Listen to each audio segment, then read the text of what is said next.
Hello, 2024. On this episode, we are talking movie theater memories. Why do audiences struggle with change? Some of our dream movie and TV pairings and movie sequels we just didn't need.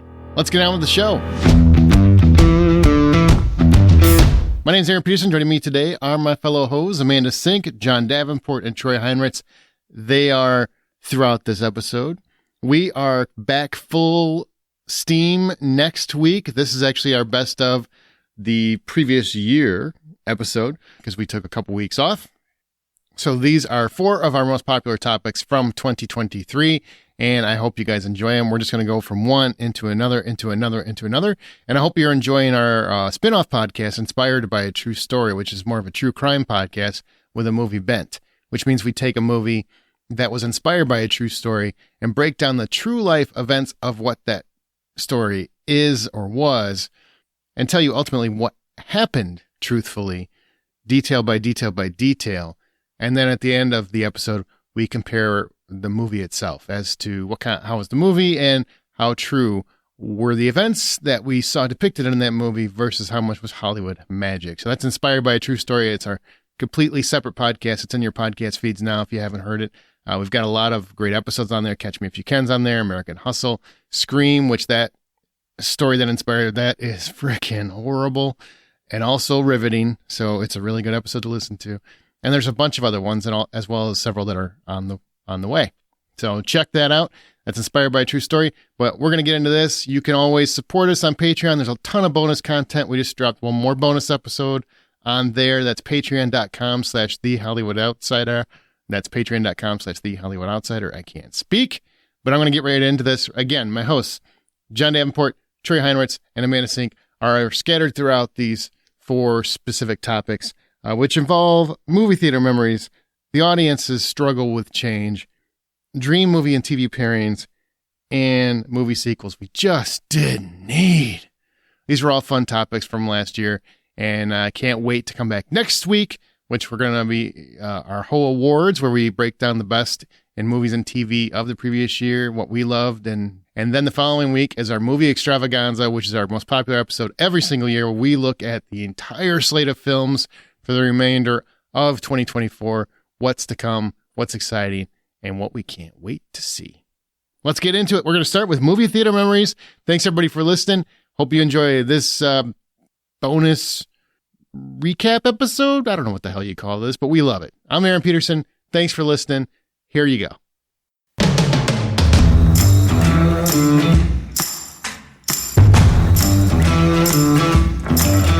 And with movie theaters kicking back into high gear, which they are, the box office is rebounding. Thank God we're getting back to where I am a big fan of going back to movie theaters. So we thought, let's have a conversation about our favorite experiences over the years in a movie theater. Not just recently, but like as a kid, a teen, whatever, and why they impacted you so much. So first off, what's your most prominent memory of seeing a movie in a theater as a kid? And John, I want you to go first because I know you grew up in Panama, so I don't know how many movies you got to see in a theater as a kid. I didn't really get to see that many movies in the theater. I do remember there was one time one of the parents took us all to go see Top Gun in the theater, which was a lot of fun, but I don't remember that one nearly as clearly as I remember the one that sticks out the most, which was we were in the States on vacation. It was summer and a little movie called Gremlins was out, and we went and saw that in the theater. And I remember being so excited to go see it because I wanted to see cute little fuzzy monsters and I wanted to see scary monsters, and I thought that was a good idea. My older brother and I were so excited. My little sister, not so much. My older brother and I were actually like hiding our face from the screen when it was starting to get scarier and scarier. Meanwhile, my sister's sitting there laughing her ass off the entire time, enjoying the hell out of the movie. So it was a fun family experience, which in the history of going to the movies, I can count on one hand how many times the whole family went to a movie like that. Oh, that's the best time. I think the best time. Yeah. What about you, Troy? What's your most prominent memory of seeing a movie in a theater as a kid? Yeah, it wasn't so much this happened in the theater, but coming out of the movie, it's been burned into my brain ever since, and it's very hard to go back and watch this film. And it's why I so love the ride at Universal when E.T. said my name when I came out. But after we saw E.T., I was pretty young. I think it was 4 or maybe 5 years old. We came out of the theater and I was like inconsolable, like screaming for E.T. to come back, that I literally was like ripping out of my parents' arms, like trying to get to the back window of the car, because I seriously thought that like when he took off in the spaceship, like the movie was real and like outside was the same as inside the theater. And I thought like ET was up in the sky, and I'm like reaching for ET to come back. And it's like that's going to be ingrained in my brain forever. It's my first, like, it was like my first memorable, like going to the movie experience. I remember being very, very, very young when that came out and going to my mom and just telling her, I think I love Gertie, because, you know, she was young. It was like my first probably little crush or whatever as a kid. And I just found her so adorable, and I would follow Drew Barrymore as a career as it went on and stuff. And it's like, oh, what a rough road she had, but love her. I've always loved her since that movie. But that one broke my heart. I rewatch it every few years, and it still gets me. Just not the extended edition version. That's a little weird. Yeah.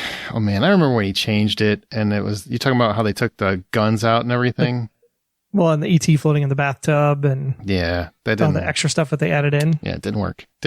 Should have left it alone. No, should have left it alone. Agreed. My favorite memory as a kid is Indiana Jones is my favorite franchise by far, even more than Spider-Man. And when Temple of Doom came out, I said Temple of Dune. That'd be a nice crossover. Indiana Jones and the Temple of Dune. Sure, make it a lot more interesting. I want to see that movie. But when Temple of Doom came out, my whole family went, because I loved Raiders so much that, you know, I mean, I had an Indiana Jones hat, I had a fedora, I had all that. I was running around with a really crappy whip and causing a lot of neighborhood damage. So everybody knew how much I loved that movie, The Raiders of the Lost Ark, how much I loved that movie. So they all came with me to see Temple of Doom. And that was an amazing moment. From the second the movie opens and Anything Goes starts going, up until like the last credit, I don't think I moved. I don't think I ate popcorn. I don't think I did anything except was fixated entirely on the screen. I was absolutely captivated. That movie is still my favorite movie theater memory of all time, because it's just, my whole family was there, and they were there because of me. They really, I mean, they wanted to see the movie, but they wanted to go because I was so excited to see it. And I don't think I've ever been that excited to see anything in my life. And contrary to what some people like to say now, I still feel that movie is fantastic. Memories maybe affect that. I don't know, but it's my favorite Indiana Jones movie. Not the best made, but my favorite. Who are these people, and what do I have to do to hurt them? Oh, the people that don't like Temple of Doom. There's a lot of them, man. Yeah. Even Spielberg doesn't like it. He bitches about it. Spielberg's wrong. Yeah, I know, right? It's because it didn't have the comedy. That's why people don't like it. I think it was too dark. They thought it was too dark, right? It was one of those movies where Indiana Jones shouldn't be that. I mean, he's bringing a kid around, which would probably be seen a whole different way in this day and age than it was in the 80s. I mean, it's like, well, what did you do? Did you kidnap a child? Where did this child come from? And why is he never mentioned again in any of the other movies? That was a prequel. Is he dead? What happened to Short Round? We never got that story, which I'm still waiting for, you know, Short Tales on Disney or something. Because Gay Kwan is back. Go ahead. Let's make that series happen. I'm excited. What about as an adult? What's your prominent memory recently? As an adult, probably the most. I mean, I feel like Endgame we've talked about so much in this show, so I'm going to skip that one. But Endgame is that was a great movie theater experience, just seeing that with a crowd. But I would say honestly, Jurassic Park.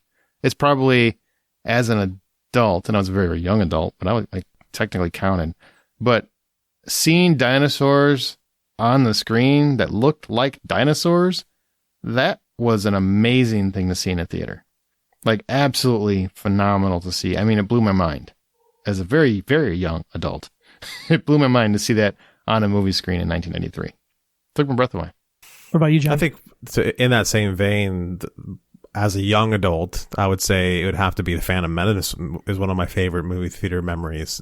Not the movie itself, but the process in which I got to go see it, which was I organized a huge group of my friends because that was a thing we used to do back then. And I went and I had friends at the movie theater that I would go see and be like, hey, hook me up. And they would totally hook me up. I would be paying for it, but they would still get me tickets way before they're allowed to really sell the tickets.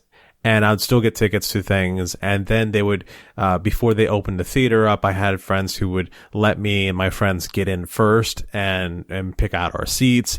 And just, well, number one, just the sheer fact that I used to be so much cooler, I believe that is a little bit frustrating because as an adult, I could never pull off the kind of cool that I was, where I just like snap my fingers and shit just happens. I don't know what happened or where I took that left turn. However, yeah, like I remember having to wait outside because one of my friends couldn't make it there on time. And he finally shows up because I have his ticket, and I walk in and the movie had already started, and one of my friends is sitting next to my girlfriend at the time, and I go to sit where he's sitting and he's looking at me like I'm the a-hole. And I go, what are you doing? And he's like, well, I'm watching the movie. Why are you in my way? I'm like, because you're sitting next to my girlfriend trying to talk to her during the movie. And he goes, oh, this is your girlfriend. I'm like, yes. Troy, what about you as an adult? And I think this probably is why I take depression meds today.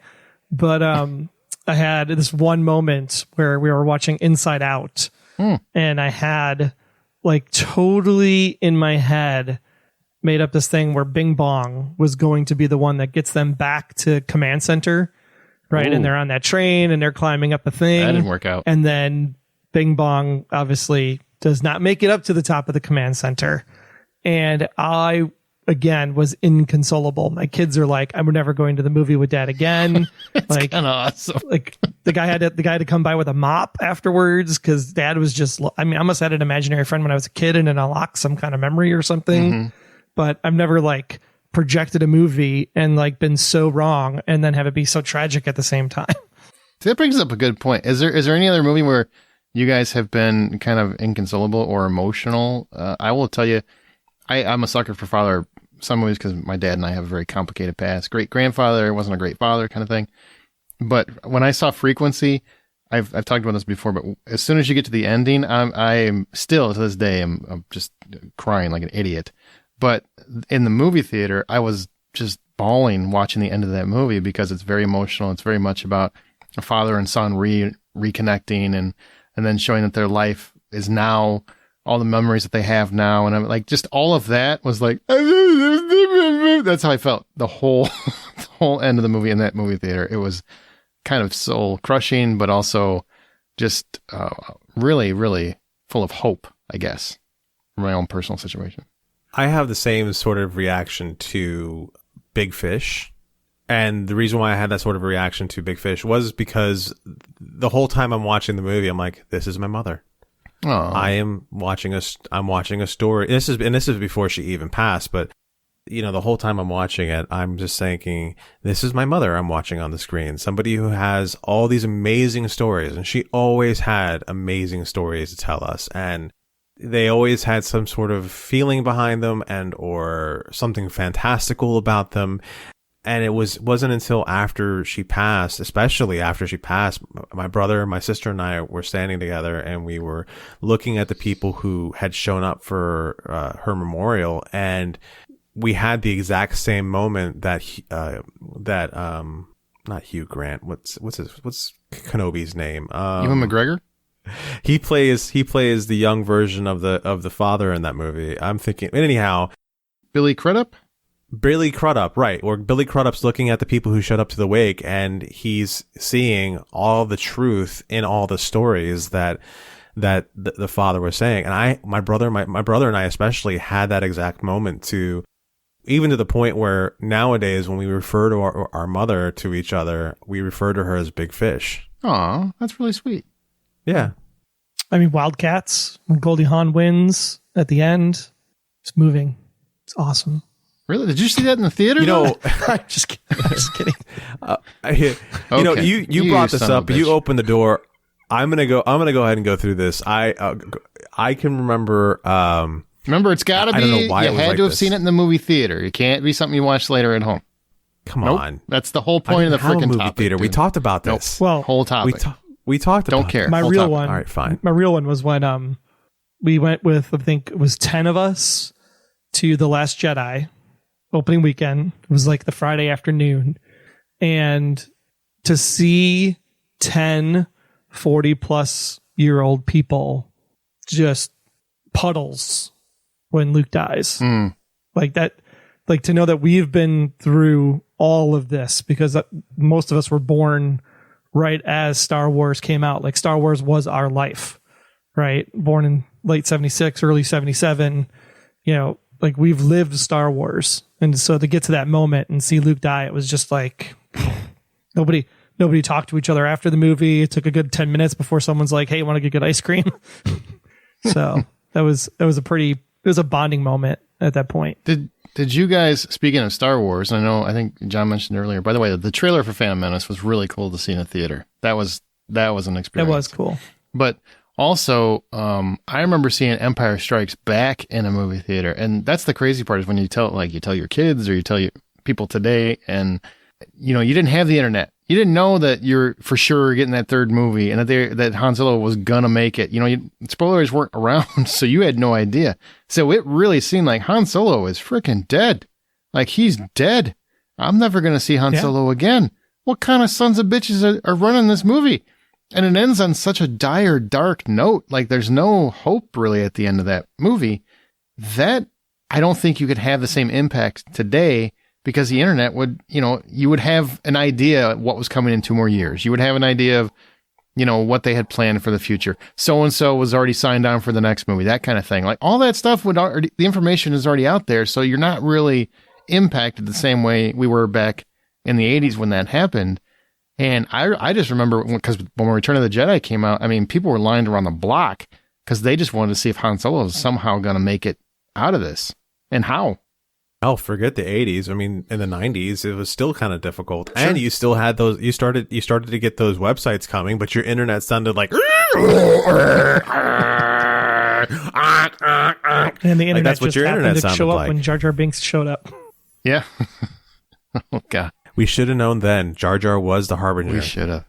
But God, I hate to say it, and it sounds like such a get the kids off my lawn nonsense, but I miss pre-internet movie theater experiences because I didn't know everything that was happening. You could go into Sixth Sense and not know the truth about who Bruce Willis was, even though my mom figured it out 5 minutes in, and I'm still pissed about that because I took her to that movie and she had no idea about it, and I'd already seen it, and I'm like, my mom always figures this shit out. You're never going to get this one, Mom. 5 minutes in. So he's dead? God damn it. How did you get that? Like, she got that because she's like, well, nobody's talking to him. Or nobody notices him. That doesn't make any sense. I'm like, okay, I just can't watch movies with you anymore. But and then you had all those movies that you would watch, Fight Club. I remember seeing that in the theater and just being blown away by how that all connected. And there's so many other films where, it just The Usual Suspects, stuff like that would all be ruined today. I think a lot of that stuff you would not be as surprised about today as you were when you saw them in a movie theater at the time. I remember when we left Back to the Future in the movie theater, and it was the to be continued, and you were like, "This is awesome! Like, we're gonna get another one. Like, was it next year?"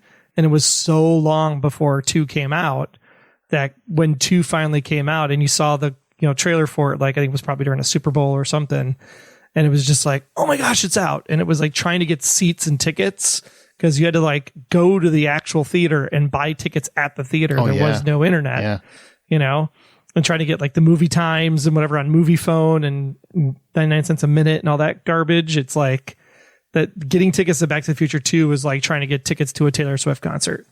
That goes back to you just emphasizing like how cool I was to be able to go get tickets to the Phantom Menace the way I did, because people are probably going, what, you just pull up your phone, go to Fandango? We didn't have Fandango. We didn't have the phones. We didn't have these sort of things. You actually had to make connections. And you had to be there early or you weren't sitting where you wanted to sit. That's right. You couldn't roll in 20 minutes after the start time and still get the seat you wanted. Phantom Menace for us was 6 a.m. It was 95 degrees that day. and we sat in line from 6 a.m. till 4 p.m. And at 4 p.m., you bought your tickets for the midnight show. And the minute you bought your ticket, you got in another line and then waited in that line to be let in to get your seat. Yep. God, I miss midnight shows. That all actually happened. And shit like that was going on from Phantom Menace all the way up until about, I would say, Dark Knight Rises. Yeah, Dark Knight Rises. Mm-hmm. It was the last time I did anything like that for a movie. And then it just, I don't know if it's because there was an overabundance of theaters at some point, or I don't know if it's, I don't even know how it happened, but it just, nothing feels like that. It can be the biggest movie of the freaking year. It could be an Avengers Bones, the DC universe, and you don't have to worry about this sort of thing anymore. Yeah. You talk about get off my lawn. Again, I had to deal with. Yeah. But Troy was talking about midnight showings too. I miss midnight showings so much, and that was definitely ruined by Dark Knight Rises. Yeah, except for Two Towers at midnight. The theater was so packed and it was so hot in there. Wasn't it awesome? Like it's by still 1:30, awesome. You're like falling asleep during Helm's Deep because you can't keep your eyes open because it's just like, oh my God, it's so late. You're surrounded by sweaty nerds. No, that was never my problem. Yeah, that was never my problem. I had so much soda that my bladder was going to explode that there's no way I can fall asleep. Well, that too. God, I loved it. John apparently did not like midnight showings, I guess, is the way I'm understanding it. The midnight showings were great up until a certain point. There was like an age factor. Then it was like, okay, 9 o'clock would be better off. Yeah, I went to them. I just had to figure out. Well, that was back in the day when I didn't care if I functioned the next day or not on a Friday. Mm-hmm. Now there's no way you can bribe me to go to a midnight showing on a Thursday night. Hell no, man. I got shit to do. Great. I miss it so much. I miss those terribly. And I loved them because what you would get is, you would have a miserable Friday. Sure. But on the same token, I would just take a nap, man. I would figure that out ahead of time. But hey, you took off of work. It was fine. But didn't skip class. But I would go there. I did it with my kids over and over. Like there was plenty of times where I probably shouldn't have. What a horrible parent. I remember going to see Dead Man's Chest, Pirates 2 with my daughter, and having people dressed up like Jack Sparrow all over the place was fantastic. And everybody's running like, savvy. And it's just like, I don't know why I sounded like a 40s cop noir, but that's how my pirates sound. But there's people all over dressing up, seeing the Lord of the Rings movies, and people were dressing up for that, and they're coming as their favorite hobbits and things like that. The Harry Potter movies, trying to get to the midnight show and seeing the kids are excited, the parents are excited, everybody's dressed like wizards, and they've got their various sticks or whatever the hell. Wasn't a big fan of it, but my kids were, so I suffered. Midnight shows I freaking love midnight shows. I absolutely love them. And God, that's one thing I miss. And I know everybody's like, well, we got 7 o'clock on Thursday, which I love too, but it will never rival a midnight show for a real big fan event. And I feel very bad that so many people will never get to experience that, because that was even if you only did it once in a while, it could be such a great time. You know what it sucked though? Is if you went to a midnight screening of a movie you thought was going to be a big hit, and there's like 4 people there, because you feel like a real dumbass. Like if you went to John Carter for a midnight show, you would feel really stupid. Oh no, John Carter was a good movie. It's not a matter of that. It's not for a midnight show. Yeah, not for a midnight show. You got to have that audience energy, and if there's no audience, the energy is sadness. Yeah. All right. I get what you're saying. I just Matrix 2, Matrix 3 at midnight was awesome. I was just reminded of another movie theater experience, which was for Battlefield Earth. Oh my God! Oh, just sounds like I just burned my Friday for nothing.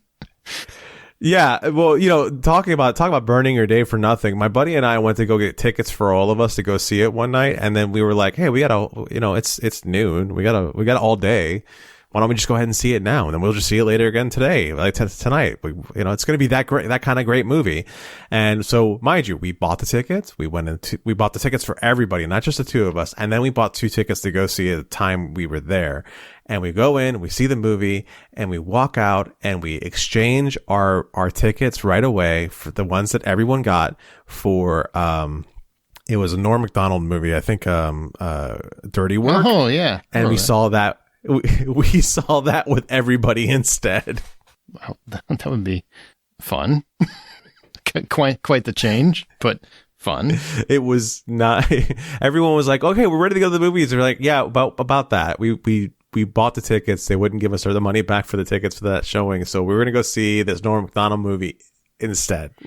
See, I miss, and I know I shouldn't, because in this day and age, you can go to any movie theater, you can get a ticket for any showing you want of any movie you want, and it's gonna be fine. Where I remember just waiting in line for Batman, waiting in line for Return of the Jedi, waiting in line for all these monster hit movies, but you literally would get in line for the kids. Let me explain. You would get in line, and you might want to go to the 12 o'clock show, but you can't get in till the 4 o'clock show. Like, that's how it was back then, because there were not so many theaters. There's only a few. So if it was playing in your local theater, you're waiting in line until you finally get in. I saw Return of the Jedi. I think that was the third showing after I lined up for it. And it was worth it. It made it more exciting. Bought tickets at 2 o'clock, and the only show I could get was the 9 o'clock. Yeah, it's crazy, absolutely crazy. I missed and I missed 3D. I know 3D came back with Avatar, but I missed 3D in the 80s, like Friday the 13th 3D, where me and my buddy are just like hiding behind the seats because Jason's throwing a freaking machete at us, and I'm like, Jaws 3D, horrible movie, but that shark was attacking me. I could feel it. Krull. Remember Krull? Oh my gosh. Krull was great. And you wash your mouth out about Jaws 3D. That's a great Jaws movie. No, it's not. Yeah, okay. I mean, it's got Dennis Quaid. Experience. It's not a good movie.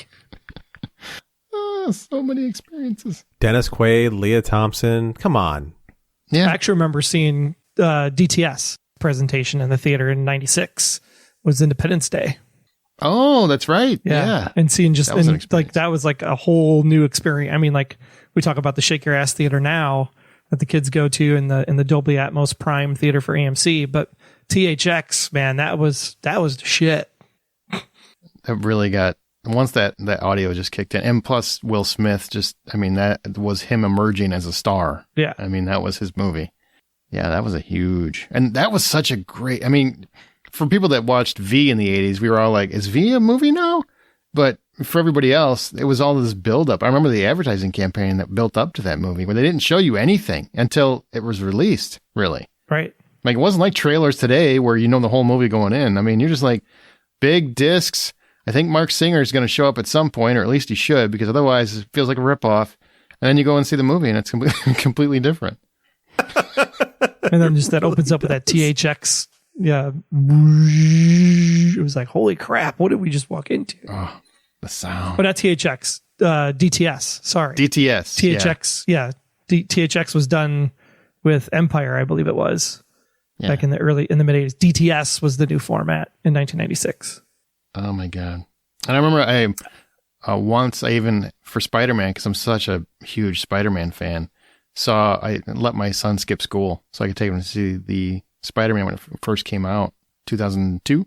And, we were both just in awe the entire movie. Like, you finally did it. You finally made a Spider-Man movie, and you made it like real. And you guys remember who Uncle Ben is and all kinds of things you did right. Except for, why are the web shooters coming out of his skin? Why? That's just weird, but okay, I'll roll with it. Missed those times. I also had a private screening of 10 Cloverfield Lane in an IMAX theater.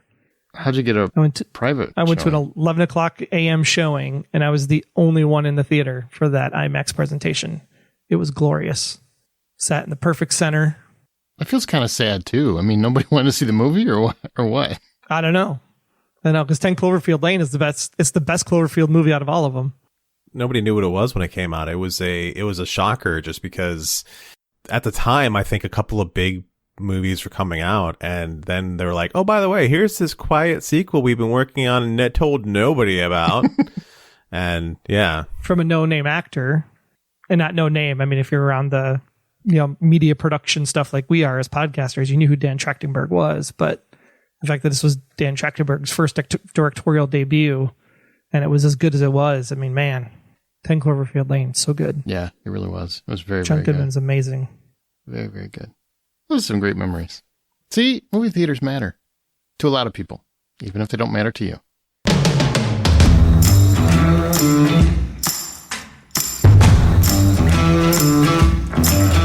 Unexpected dream pairings. So let's discuss some of our favorite unexpected pairings in film or TV, as well as Do we have any dream prospects? Things we would love to see? So, Troy, let's you kick it off. So what are some of your favorite unexpected pairings in film or TV? As in, two actors who you would not have pictured together, but totally won you over. And I swear to God, if it's just Lost and Alias, I'm going to edit everything you say. It started out that way, and then I was like, no, like I'm sure this is going to be kind of boring, so I went a different direction. Okay. So I have three that came to mind. The first was actually Elijah Wood and Luke Kirby in No Man of God, when they were the Ted Bundy and Bill. Yeah. Like, I never would have thought Luke Kirby would have played. First of all, I never thought Luke Kirby would have played a serious actor or a serious character like Ted Bundy. And then for the two of these people to do this type of material in the same room, and that's basically the entire movie, is the two of these people in the room together for the whole movie. I really thought the two of them played off each other really, really well. Was pleasantly surprised. From a television perspective, I never thought James Spader would ever act with a newbie, but obviously Red and Liz from the Blacklist. Completely. You should be ashamed of yourself right now. This is as deep as you thought. You should be it's the pairing that doesn't really work. It is the pairing that should not have worked, but it did because of the way the story turned out. It was fantastic. But no, the real one is Tim Robbins and Martin Short teaming up in Nothing to Lose. That movie is so funny and so great. I'd love watching it over and over and over again. Wow, I hate to break this to you, but it was not Martin Short. Oh, was it Martin Short? Martin Lawrence. My God. Dear God. My God. Sorry. That is so amazing. It goes nowhere. Freudian slip. Edit that one out. You can't call something you wrote down a Freudian slip. I was looking at two different things when I did this all. Well, it's got a Martin in it. Yeah. Martin Lawrence. Okay. Right? I knew the movie. Yeah, I know who he is. I'm well aware. I'm concerned that maybe you don't, but go ahead. Oh, Aaron's going to dine out on this for a long time. That's staying in, buddy. You can exercise that shit off you want. Screw you. Nope. Oh, no, this is staying in the show, goddammit. That's gold. Oh, God. That is gold. Honest Tim mistakes Robbins happen in podcast, kids. They do all the time. Tim Robbins and Martin Lawrence in Nothing to Lose. Such a good movie. Now I want to see that same movie with Martin Short in it. He's just doing dances and singing and having a great time. Yeah, so two guys doing a heist movie is always fun. Always fun. Absolutely.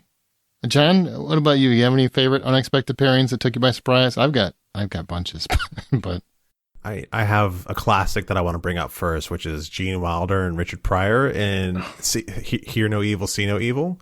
Those two just playing off each other. It's not the first movie they did together, but it is a great movie to watch that they did together. And just watching those two geniuses play off each other, and it sort of feels like they're from it doesn't sort of, they are from completely different neighborhoods and completely different schools of acting and completely different schools of comedy, and the way they work together, it's as if you're watching best friends on screen, and I love it.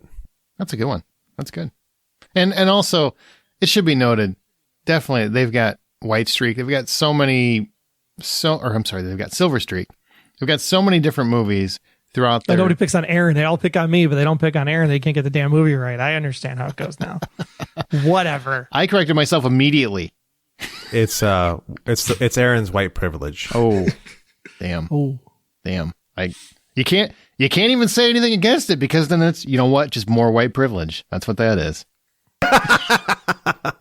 No, but they were wonderful in every endeavor they did together. They were just very, very talented guys, and they played off each other very, very well. And I've never been really a huge Gene Wilder or Richard Pryor fan, like either one of them. I've just never been a huge fan of either one of them. But when you put them both together, for whatever reason, I feel like they click more. Kind of like Tim Robbins and Martin Short. They would click well together if they ever worked together. Tim Robbins and anyone who's short. Tim Robbins will be on season 4 of Only Murders in the Building now. Just wait. Boy, I loved when Tim Robbins and Martin Freeman were together. And the Shawshank Redemption. Sorry. Go ahead, John. So another one that I want to bring up is Bruce Willis and Danny Aiello, Hudson Hawk. Again, something that I don't know why I don't think it should work, but I think maybe it's the huge age difference between the two characters. Oh, yeah. But that's good.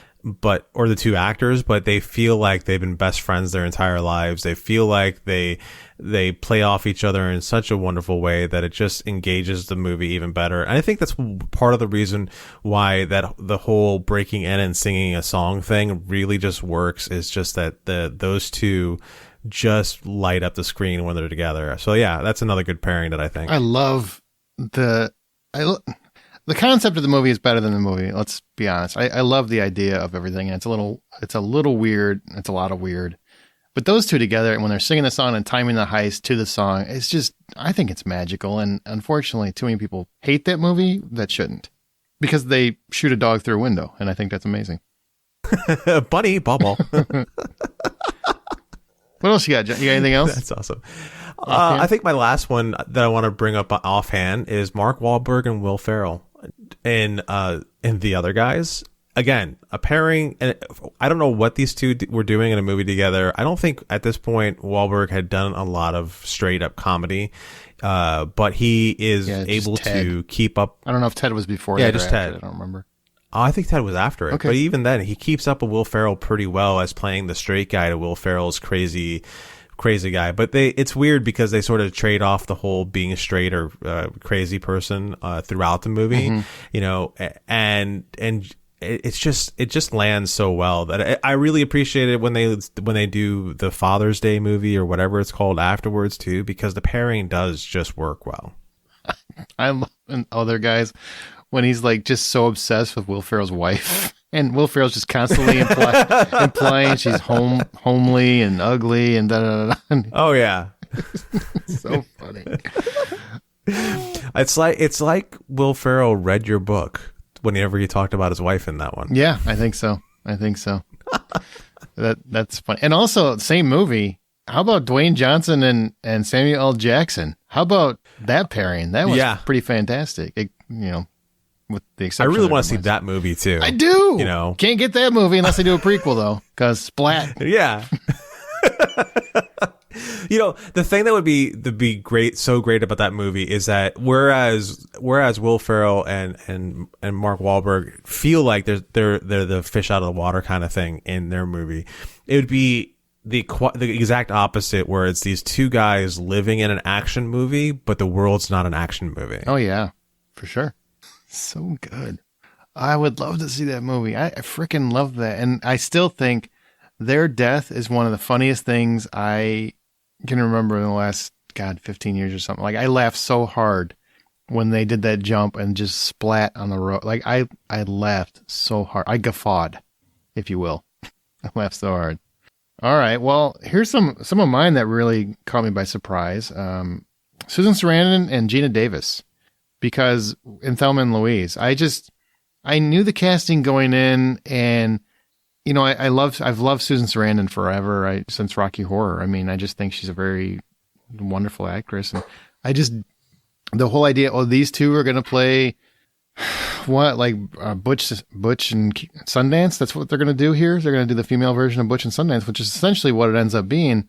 But it was so well done, and they totally approached it from a female perspective instead of, just making it a dude's movie with women in it. Like, it's a woman's movie. It's their story. And those two really just gelled off each other so well and made an instant classic, I think, and took me completely by surprise with how good it was. And also introduced Brad Pitt without a shirt. So does that count? Should.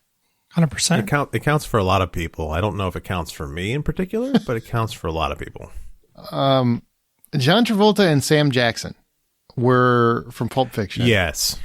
They were, I knew John Travolta, but keep in mind, I grew up with him from Welcome Back. Hey, Mr. Kotter. Welcome Back, Kotter. And Look Who's Talking. So to me, the idea of John Travolta being in this new crime drama was like, okay. And Samuel L. Jackson was really kind of a character actor at that point. And I think Loaded Weapon was before then. So I didn't really... Yeah, it was. There was nothing I was impressed by him in. I was just like, okay. I mean, so there's nothing about that excited me. They are probably one of the best duos in film and of all time. And it's because they also did what, Basic together? I think it was Basic that they did together. They did do Basic together. They're not together on screen very much in Basic, but they did do Basic together. Yeah. And they just, in Pulp Fiction, I mean, everybody knows, I mean, the movie's fantastic, and it's a large part of that is because of those two and how they riff off each other. I mean, there's a large portion of the movie where it's just them talking and it's just back and forth, Royale with cheese and, is a foot massage okay? And just all of these things. And yes, I know Tarantino writes great dialogue, but you need actors that really bounce off each other well for that. And those two, they were perfectly aligned because they seem like great friends throughout the movie. But there is a moment where it does seem like Samuel L. Jackson would shoot him in the face because of how he handled things. And you really believed in those moments. And I think you need really two actors that feed off each other well for that moment to really work. And it did. Yeah. And the thing that people don't realize is that this is the movie that remade John Travolta for everybody. And this is the movie that made Samuel L. Jackson for everybody.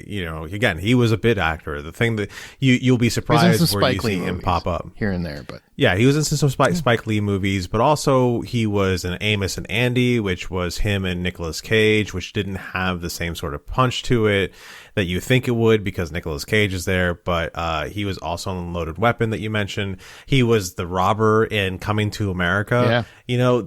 Not a lot of great things to his repertoire. He was kind of at that point Hollywood glue, where he showed up in the background of a bunch of different places, but he wasn't the guy. And this is the movie that turned him into the guy. Yeah, he was that guy, and it made him the guy. Yeah. Yep. Then he became the guy. And so there you go. That's another one. And then a pairing that surprised me, and still to this day surprises me. I knew Jeff Daniels as an actor.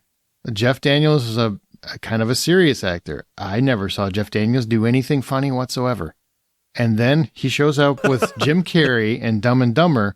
And I'm like, what the hell is this? Like Jim Carrey and Jeff Daniels? That's your pairing for this movie? He's going to play a dumb, and he was so good at being an idiot, an absolute idiot. And I never saw that coming. And those two playing off each other as well as they do, I was stunned. To this day, I'm still stunned. You say you're stunned, and I have to really concur with that. It was something that was another one of those great moments. Like Jim Carrey had already become a name by this point, but to see the two of them on screen to make this movie, and it just blows your mind what they're able to pull off, and it's incredible. And Jeff Daniels, again, he didn't try to be another Jim Carrey. He just tried to be his own doofus of a character, and it works. Yeah, and I've got a couple others, so I'm going to go through them, and I don't care. Dan Aykroyd and Tom Hanks in Dragnet is one of the most surprising pairings. Oh God, yes. because yes. I never expected that to work. And that's back when Tom Hanks was just funny. Like, he just did funny. He wasn't really doing the dramatic fare that he does now or curmudgeonly funny. He was just freaking funny. And he's basically a 12-year-old playing against the most stoic character in film and TV history, as Dan Aykroyd's character. And they just play off each other wonderful. And like, Dan Aykroyd does not miss a beat. He is the driest he's ever been in his entire career in that movie. And Tom Hanks is like the puppy. You can't even ring him out. No, you can't. And Tom Hanks is like a puppy just bouncing around. He's like a new puppy showing up to an old guy's house. He's just bouncing around him left and right. Ding, ding, ding, ding, ding. And it works. Like, I love that movie. And I was so mad they never made another one because those two I thought were magic together. Their song, City of Crime, was just a joy. Which I'm actually glad that they never made a sequel to that movie, because there's just no way they could ever do that again. You got to remember, this was the 80s. In the 80s, if they would have made a sequel, they would have leaned harder on things that were dumb and forgotten about the things that worked, and it just wouldn't have had the same feel. And or they would have, because there'd be a reason why Dan Aykroyd wouldn't come back, or there'd be a reason why Tom Hanks wouldn't come back. So they would replace them with some other no-name doofus that just can't pull off the kind of magic those two did. I love that movie. And I'm serious. City of Crime. Go find the video. I love that song, and it's Dan Aykroyd and Tom Hanks rapping. It's it's wonderful. Uh-huh. This is how Chet became life. My last one, which surprised me, was Meg Ryan and Billy Crystal and When Harry Met Sally. I get Meg Ryan. She's, romantic comedy gold. Billy Crystal, not that. So when that came out, and everybody was raving about it, I'm like, I don't want to see Billy Crystal as a romantic whatever. I mean, he's just not that guy. And it's not like when Meg Ryan and Tom Hanks are together, because you can always see Tom Hanks as a romantic hero. Billy Crystal, I don't know why, but I just don't. Probably because he's kind of like a little too smarmy and sarcastic-y, and you just don't picture it. Kind of nebbish. Yeah, a little bit. Yeah. And in that movie, he's kind of a dick through a large part of it. And he's a dick. But they play off each other wonderful. And by the end of the movie, all you want is for those two to get together. That's all you want in the world. Well, normal people. I don't know about John, because apparently he's hesitating. He doesn't know, but... Well, yeah, we just talked about how he's this nebbish, smarmy jerk off, but you're like, they deserve each other. No, they don't. He grew as a person. He starts out the thing as a smart ass, basically, and he's just trying to prove a point, and he stays friends with her to prove a point. Well, that they can't be friends. His point's not way off. Like, I'm just saying, there is. I'm sorry, ladies, but that guy you think is just your friend, he's probably thought about it a few times. I'm just sorry. The girls thought about it too. Don't get me wrong. I know I have. I don't put thoughts into other people's heads unless they're dudes. Not my place.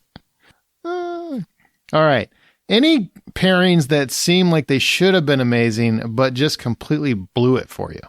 Oh, yeah. I mean, Gene Hackman and Dan Aykroyd in Loose Cannons. Oh, God. God, that was bad. That was so bad. And I love both of those guys. You're right. That should have been great. Yeah.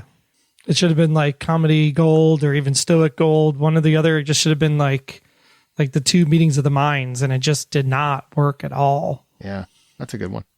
I feel like I've seen that movie, but I can't remember it. It's like they're both cops, but Dan Aykroyd he's a loose cannon, hence the title. And he's manic, and he's got mental health issues, and they don't treat mental health with much respect, to be perfectly honest. But it was fun. It's supposed to be fun. It was the 80s. Yeah. 80s, 90s, one of those.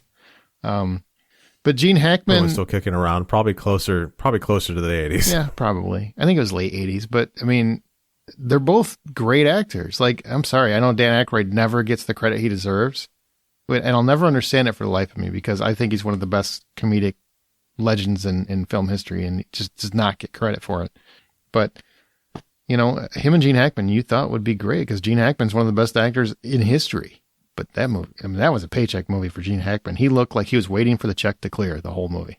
Any other ones there, Troy? I also put on here Natalie Portman and Hayden Christensen. Like, you thought this would work, and man, it just no. Attack of the Clones is so painful to get through.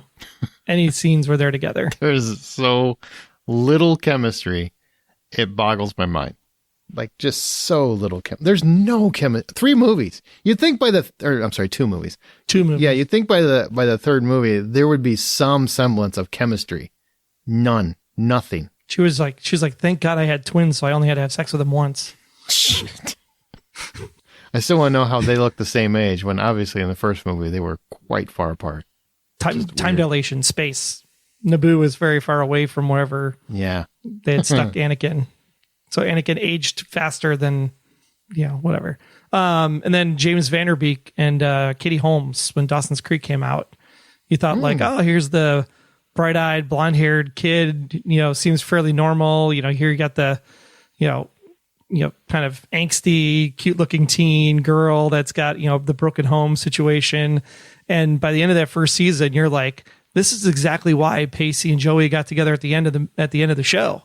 Because it just, when they kissed at the end of the first season, you're just kind of like, ick. Yeah. Like, it just did not work at all. It's good. So I've got 3, and 2 of them are probably going to get me in movie jail. But one of them is a movie, probably, I don't even know if you guys have ever seen it, but Michael J. Fox and James Woods in The Hard Way. Did you guys ever see that? Yes. That's another one of those movies that I think I saw, and I just don't remember anything about it. Well, it's James Woods, the cop, and Michael J. Fox is an actor trying to learn to be a cop. And it should be great because James Woods was in his prime, so was Michael J. Fox, and it's clunky all the way. It just never gels. And not so much them, but the story itself was an issue. I think in that one. Sure, but I don't think they ever really landed either. The next one. Now that you hummed me a few bars of it, I know I saw this. I still don't remember a thing about this. Well, go find it and rewatch it. This one is kind of, I know everybody loves this movie. I think they suck together in this one. It's my opinion, and I'm sorry, but it's my opinion. Will Ferrell and John C. Reilly in Step Brothers.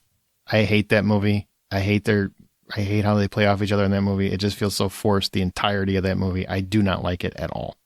I agree that it feels forced the entirety of that movie. I am here for it, though. I love it. Everything about that movie. I think that was the first time I ever noticed Catherine Hahn.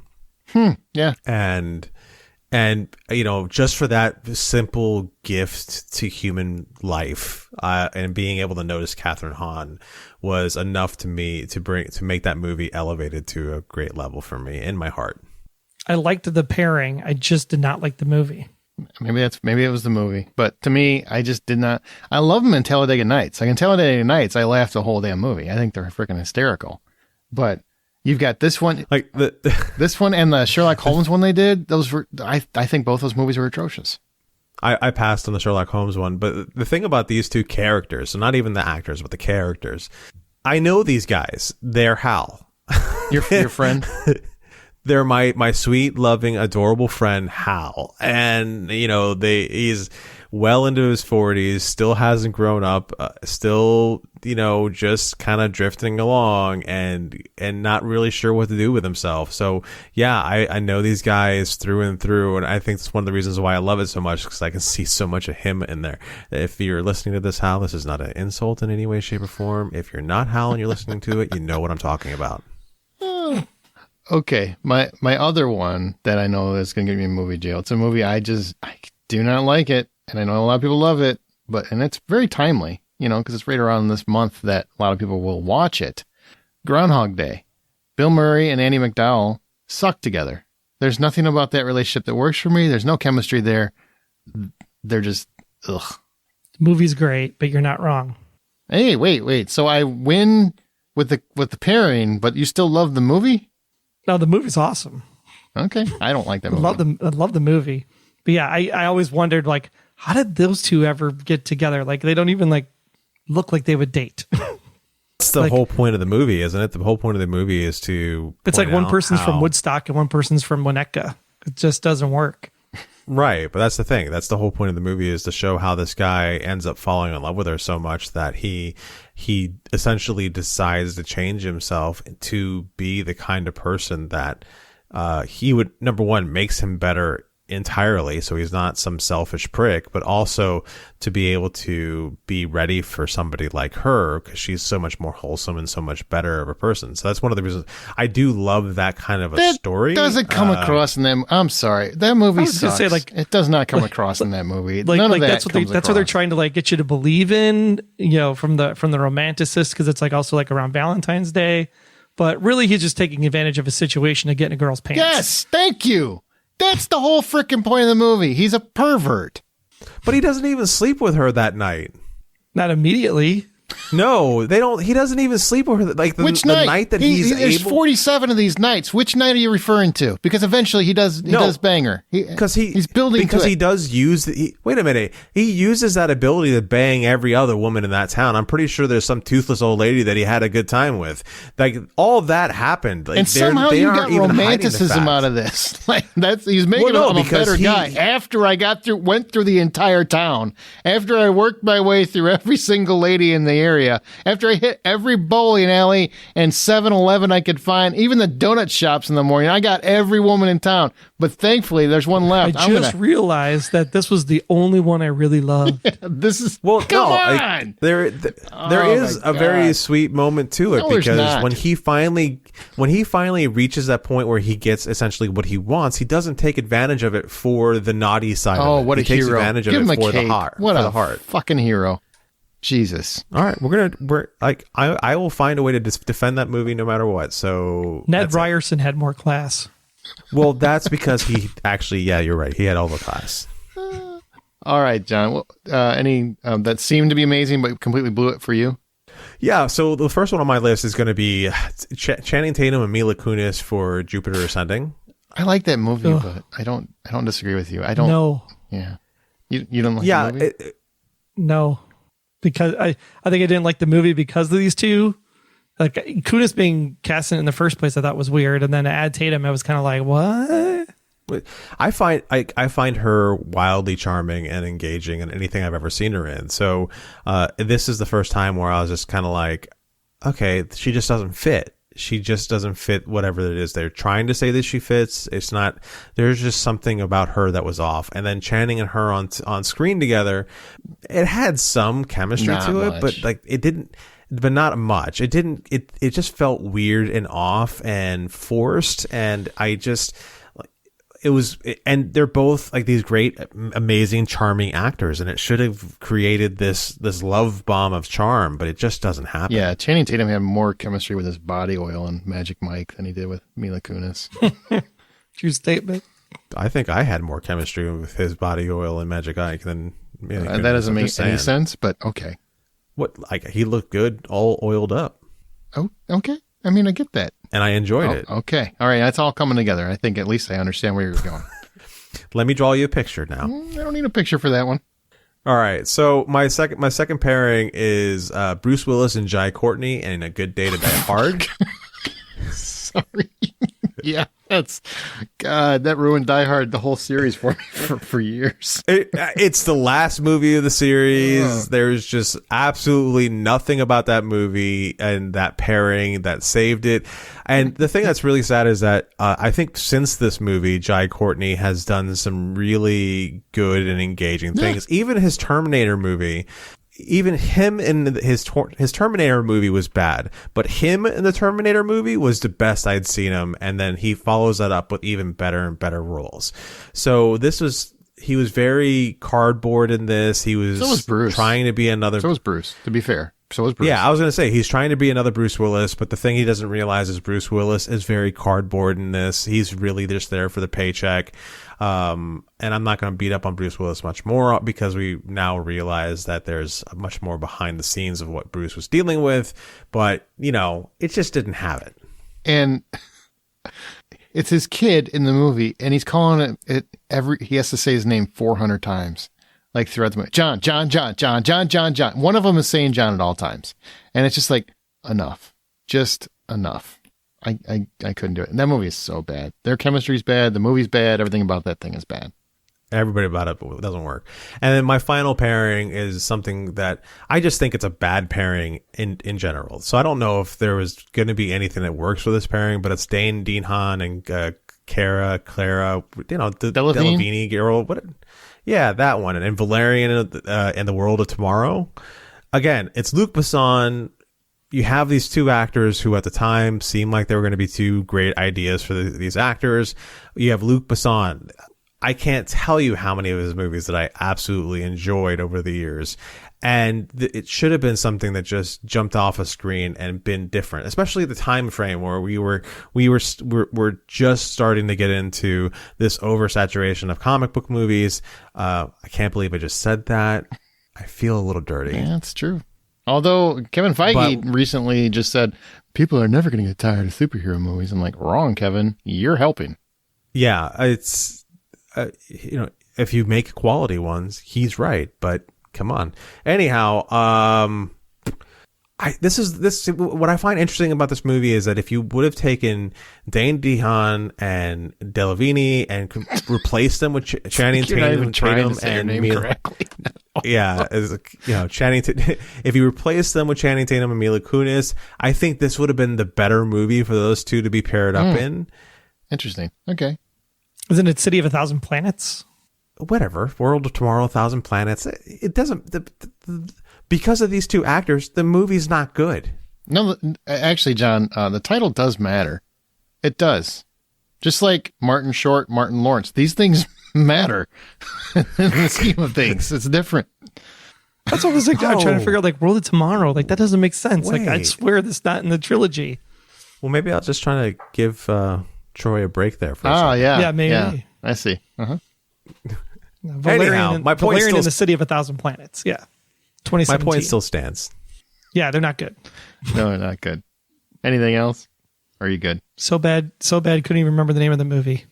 Yeah, see, I actually looked it up too, and I still wrote it down wrong. Wow. How does that even happen? Oh, well. At least you had the right ethnicity. So let's go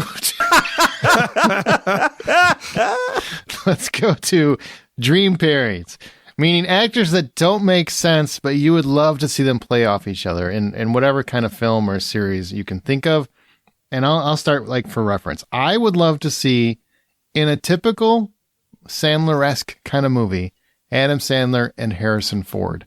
I just feel like with Mr. Curmudgeon and how dry Harrison Ford is and having to deal with Adam Sandler and his most ridiculous and insane, I think that would be really, really fun to watch.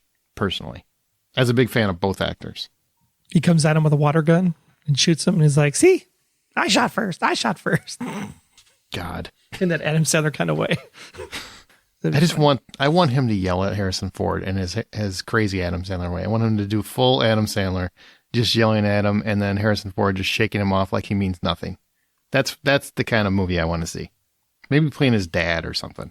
He kind of berates him for a while, and then he just kind of pulls out a gun and shoots him dead. Like in Raiders. Yep. Oh, you have another one? Go ahead if you have another one. I do. I would love to see, and I know that they play best friends in social media all the time, and they're going to be in a Deadpool movie, but Hugh Jackman and Ryan Reynolds in a gay romantic comedy. That would be awesome. That would actually fall under something that gets put up on Pornhub, I think, as opposed to in the theater, because I'm not entirely convinced those two aren't a gay romantic couple. Well, then it shouldn't be an easy sell. Because here's the thing, is like people are always saying, gay actors play gay and straight actors shouldn't play gay. And so I think what you don't ever see are really like an actual gay romantic comedy, like they were trying to make Bros into one, and it just wasn't a good one. But with actors who are notoriously straight, but also are well beloved by the gay community. I think that would actually, you want to kind of like break through to a different demographic. I think that's the kind of movie that would do it. I'd watch it. Just an idea. What do you got, Troy? I want to see Kristen Bell and Bill Murray team up. You got kind of the sarcasticness on the young side of Kristen Bell and the sarcasticness on the aged and seasoned side of Murray, but it'd be a father-daughter tale where they have to like road trip or connect or some kind of thing, and then there's like a tragedy at the end of the movie. Like either, but I think in this case, I want her to be like sick, and that's how she reconnects with her dad. And then he has to like deal with the fact that she lost her once, and then he's got to lose her again. So you give Murray that like acting chops at the end of the movie kind of thing. I would watch that. I mean, that would be a great pairing of the two. I don't know if you could get Bill Murray to lock down for a lead role for that long, but you can't get him locked down for anything. You basically call a number, leave a voicemail, and he shows up or he doesn't. Yeah. For Kristen Bell, I hope he would. I mean, she's a delight. Well, I did this assignment wrong. So I'm shocked. I'm still trying to. I'm shocked. It's so difficult to read. What did you do wrong? Well, I thought it was when you saying what are some dream pairings, like what are the ones that you thought were executed so great that it was dream worthy? That was the first question. That was the beginning of the topic, and then we moved. You know what, man? I was working on. I don't want to hear it. Shut up! Everybody else can figure it out. You know what? We've given Troy a grief. Let's give John. John, read the fucking format before we start. Read it. What are some before we start?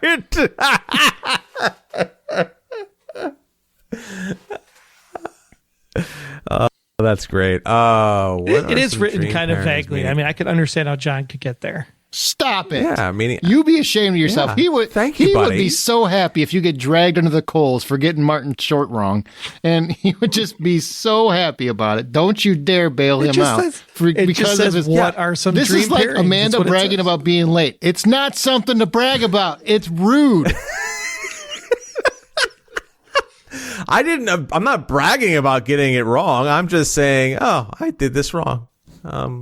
Anybody you'd want to see together. How about Eddie Murphy and Melissa McCarthy? I feel like that would work. Nah. Anyway. I want to go with like Tatum and somebody, but who would be a good? Who would not pair well with person to Channing match him? Tatum? What? Who would not I pair have a well feeling with John Channing just really likes Channing Tatum. That's what I really feels think. like it. I just really want to talk about Channing Tatum. I'm really jealous Apparently. of that whole thing with Selma Hayek that's coming out soon. And I am too. yeah, How about Jason Momoa and Gal Gadot in like a sexy spy thriller or a heist movie?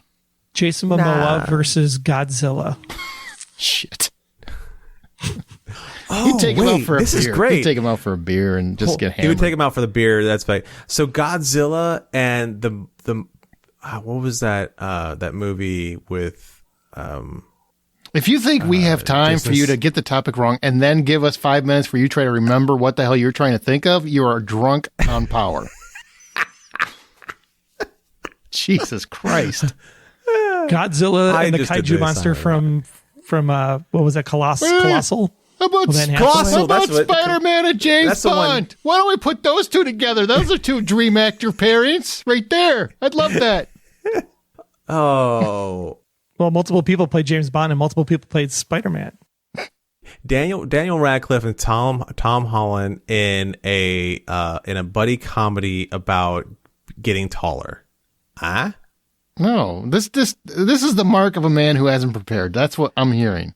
It's everything I'm hearing. Hey, I got everything else right. I got a computer that's working right finally. I got most of the topic done. Okay, well, how about some listener? Let's do some listener picks. Let's do that because they can get it right. I can't wait to do I listener can't picks. believe how they got the topic right when they were questioned about it. But anyway, whatever. Yeah, but they like talking to you, and I don't. Andreas says, I would love to see Sigourney Weaver and Emily Blunt as mother and daughter in a Western defending the ranch. Ooh. I could buy that. That sounds amazing. Yeah, that's good. Yeah, I already bought the tickets. I would do, who As long as ends up- Emily Blunt doesn't step on a nail with her bare foot. Because I was like, ooh, ah. Why? I feel like you're just desperately trying to throw in the one reference you could think of off the top of your head. I did. That's exactly what I did. Oh my God. It's ingrained in my brain. Adam Schreiber says dream pair, Robert Downey Jr. and Jon Favreau in literally anything, which they've already been paired, but I would like to see them kind of more in an equal billing kind of roles. Yeah, I think that would be a lot of fun. You can't see him in anything else now. Yeah. You know what? Joy's right. They would always be Happy and Tony. Yeah. You think so? Yeah. You'd have to tone down Robert Downey Jr. so much, and I don't think you can do that without losing some of what makes him so great. Okay. Well, I can't wait to, I don't know, see the next Martin Short movie. Shit, with Will Smith. Sorry. All right. Share your thoughts on this episode or anything else in our Facebook group or on Twitter @ByPopcorn. Our site is thehollywoodoutsider.com. You can rate and subscribe on your preferred podcast app. And please go to Patreon, which is only on patreon.com/thehollywoodoutsider. That's patreon.com/thehollywoodoutsider.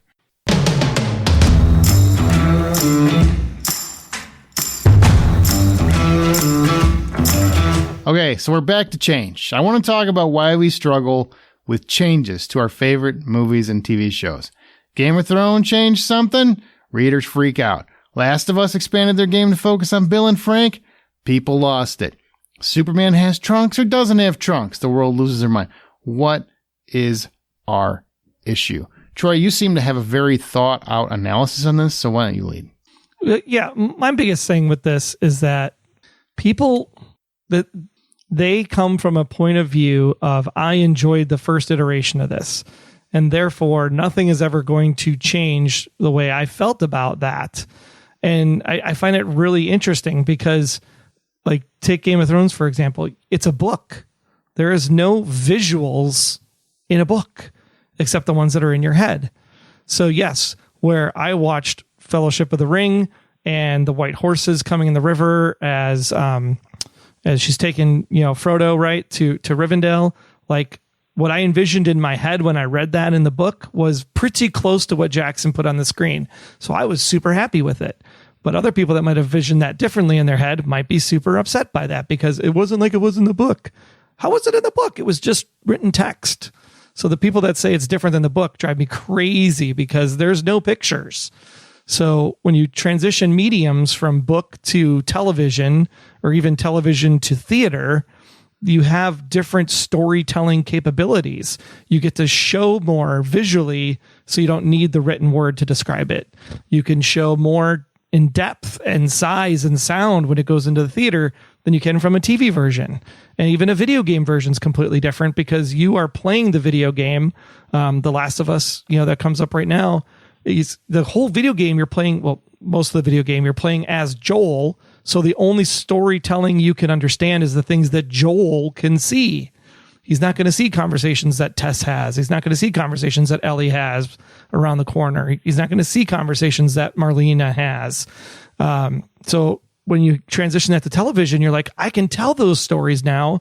Those changes are fine because I want the expandedness. I already saw the original story. Tell me more of the story. Just make sure you hit the points along the way. This week's episode of Last of Us is a perfect example. In the game, it takes place in Pittsburgh. This week, it takes place in Kansas City in the TV show. Am I mad about that? No, because the points that they showed are still the points from the game. It still got from A to B to C. It just was in Kansas City instead of Pittsburgh. So you have to understand the medium that you're being shown and understand that you have to make changes. Like everybody said, original Dune was terrible because they couldn't make at the time the ships to look like they are in the book, and they can't make the world look like it was in the book. Now, granted, Dune, the new movie, is the most probably closest to the book. It's boring as sin, but at least aesthetically it looks good, right? So that's what happens sometimes, is like if you get too close to the source material, it doesn't become entertaining in that medium. Why do you think we can't walk away from it? I mean, does anybody have you still have whatever it is you love, right? So I'm trying to think. I am super terrified. Like I'm really pleased so far with The Last of Us, but I am super terrified for what they're going to do to Horizon when it comes to Netflix. Both the first game, Horizon Zero Dawn, and then Horizon Forbidden West. Like those two games are so interesting story-wise that you could go 1,000 different directions, and it can go so bad really quick, and it can go so awesomely as well. So yeah, I am terrified of what it's going to do. Am I going to hate watch the show? No, I'm going to watch the show and enjoy it for what it is. It's a different form of art, unless it completely sucks. To sort of echo what Troy is saying is that there's a healthy way of doing this, and there's an unhealthy way of doing this. So if you're going into a Marvel movie and you're expecting to see the story that you read on the comic book, you made a mistake. If you are going into a Star Wars movie and you're expecting to see absolutely everything that you read in the comic books or in the series, then you made a mistake. However, the other side of it is that when you're consistently seeing pitfalls in process and in storytelling and in just no respect or regard for the fandom and or what was created for the fandom, then you can honestly see it. Let's take Star Wars, for example. Star Wars is something that I've talked about at length and maybe ad nauseum, where they have completely ignored a whole universe. Now, do they have to really bring that whole universe into the stories? No, they really don't have to. But the thing that's really frustrating is they're trying to tell the story that was told in that universe, but they refuse to bring in any of the points that would have made it its own thing and much more interesting. In the books, you have a separate race of creatures that come into the galaxy, and they start taking over the galaxy left, right, and center, where it starts becoming this very scary, very real thing that you have to try to survive. And the Jedis are forced to learn how to use the Force as the Force, and not really whether or not the Force is light or dark, but that it's a tool that can be used to be able to move forward. It's not the Force that can be light or dark. It's the Jedi themselves. And what you start finding out is you start seeing Jedis use Force lightning, which has always been attributed to being dark things that dark Jedis only do. But you have light Jedis who are using Force lightning to get the job done, because it's the only way that they can get the job done to save people, which is ultimately their goal. So again, I don't want to go too far down that rabbit hole, because that just puts me into a weird group. But there's always a healthy way and an unhealthy way of doing it. Give room for people who didn't share your vision to create a vision in which everybody might be happy, but don't expect to see everything you want to see. And let's be clear, the healthy way is a Star Wars show with Admiral Thrawn. That's the healthy way. Sorry, it's not Admiral Thrawn. It's Grand Admiral Thrawn. I'm sorry. You freaking plebeian. I don't know what just happened. You guys both sound like total At least I nerds. didn't say Asuki or whatever the hell Aaron said the other week. Asawaka! Gesundheit. Thank you. Look, here's what I really want to expand on this question, because I'm guilty of it as well. We get caught up in our nostalgia. We get caught up in things that we love for whatever reason, whether it be a book, whether it be a movie that's being remade, whether it be something where a sequel's being done, more like reboot, remake, that sort of thing. And people will just lambaste the hell out of it if it's not very close to what they remember. And that's one where even I get confused as somebody who understands and appreciates nostalgia. On the same token, you already have that. Like, nobody is taking that away from you. Nobody is removing that from your memory. You know, so if they make something that takes characters that you know and makes it a little different, it's not I'm not saying you don't have a right to your opinion, and you know, I have strong feelings on this as well, but it doesn't mean that it's removing anything. So why are we so against anything different than what we already have gotten? That's a question I'm really like. It's a struggle I feel like every single fan has in some respect. Where we have, I think everybody has put this. That much. No, I'm sure they do, but I don't think people put that deep of thought into it. You know, ultimately we are selfish creatures and we want what we want. And if you don't give me the green thing in the green way that I want the green thing to be, then it's not going to make me happy. There are those of us who have the ability of saying, well, I already have the green thing. Let me see if this turquoise thing turns out to be just as good, if not better. It could be. Who knows? There's a lot of room in which you have to give things. But it goes back to also tribalism. There's a tribalism that goes into some of this too, where you have people who insist that things can only be one way and that's it. And that's, again, something that I think plays into this a lot. You have to be open to possibilities. Like, I saw the female version of the Ghostbusters. It's okay. I also saw Ghostbusters Afterlife and said, that's the movie that should have gotten made, because that movie is great because it's endearing to what was originally the source material. And then you're able to watch that with your kids. And now the Ghostbusters generation carries on, right? Versus making something completely backdoor, like the female version. Sure, but that's a good example. Okay, so the female Ghostbusters that came out, everyone trashed it. That's not what Ghostbusters is. Why? You already have your Ghostbusters 1 and your Ghostbusters 2. And I liked the female Ghostbusters. I'm not going to apologize for it. I liked that movie. I enjoyed it. I think it's funny. Even Chris Hemsworth, who's ridiculous.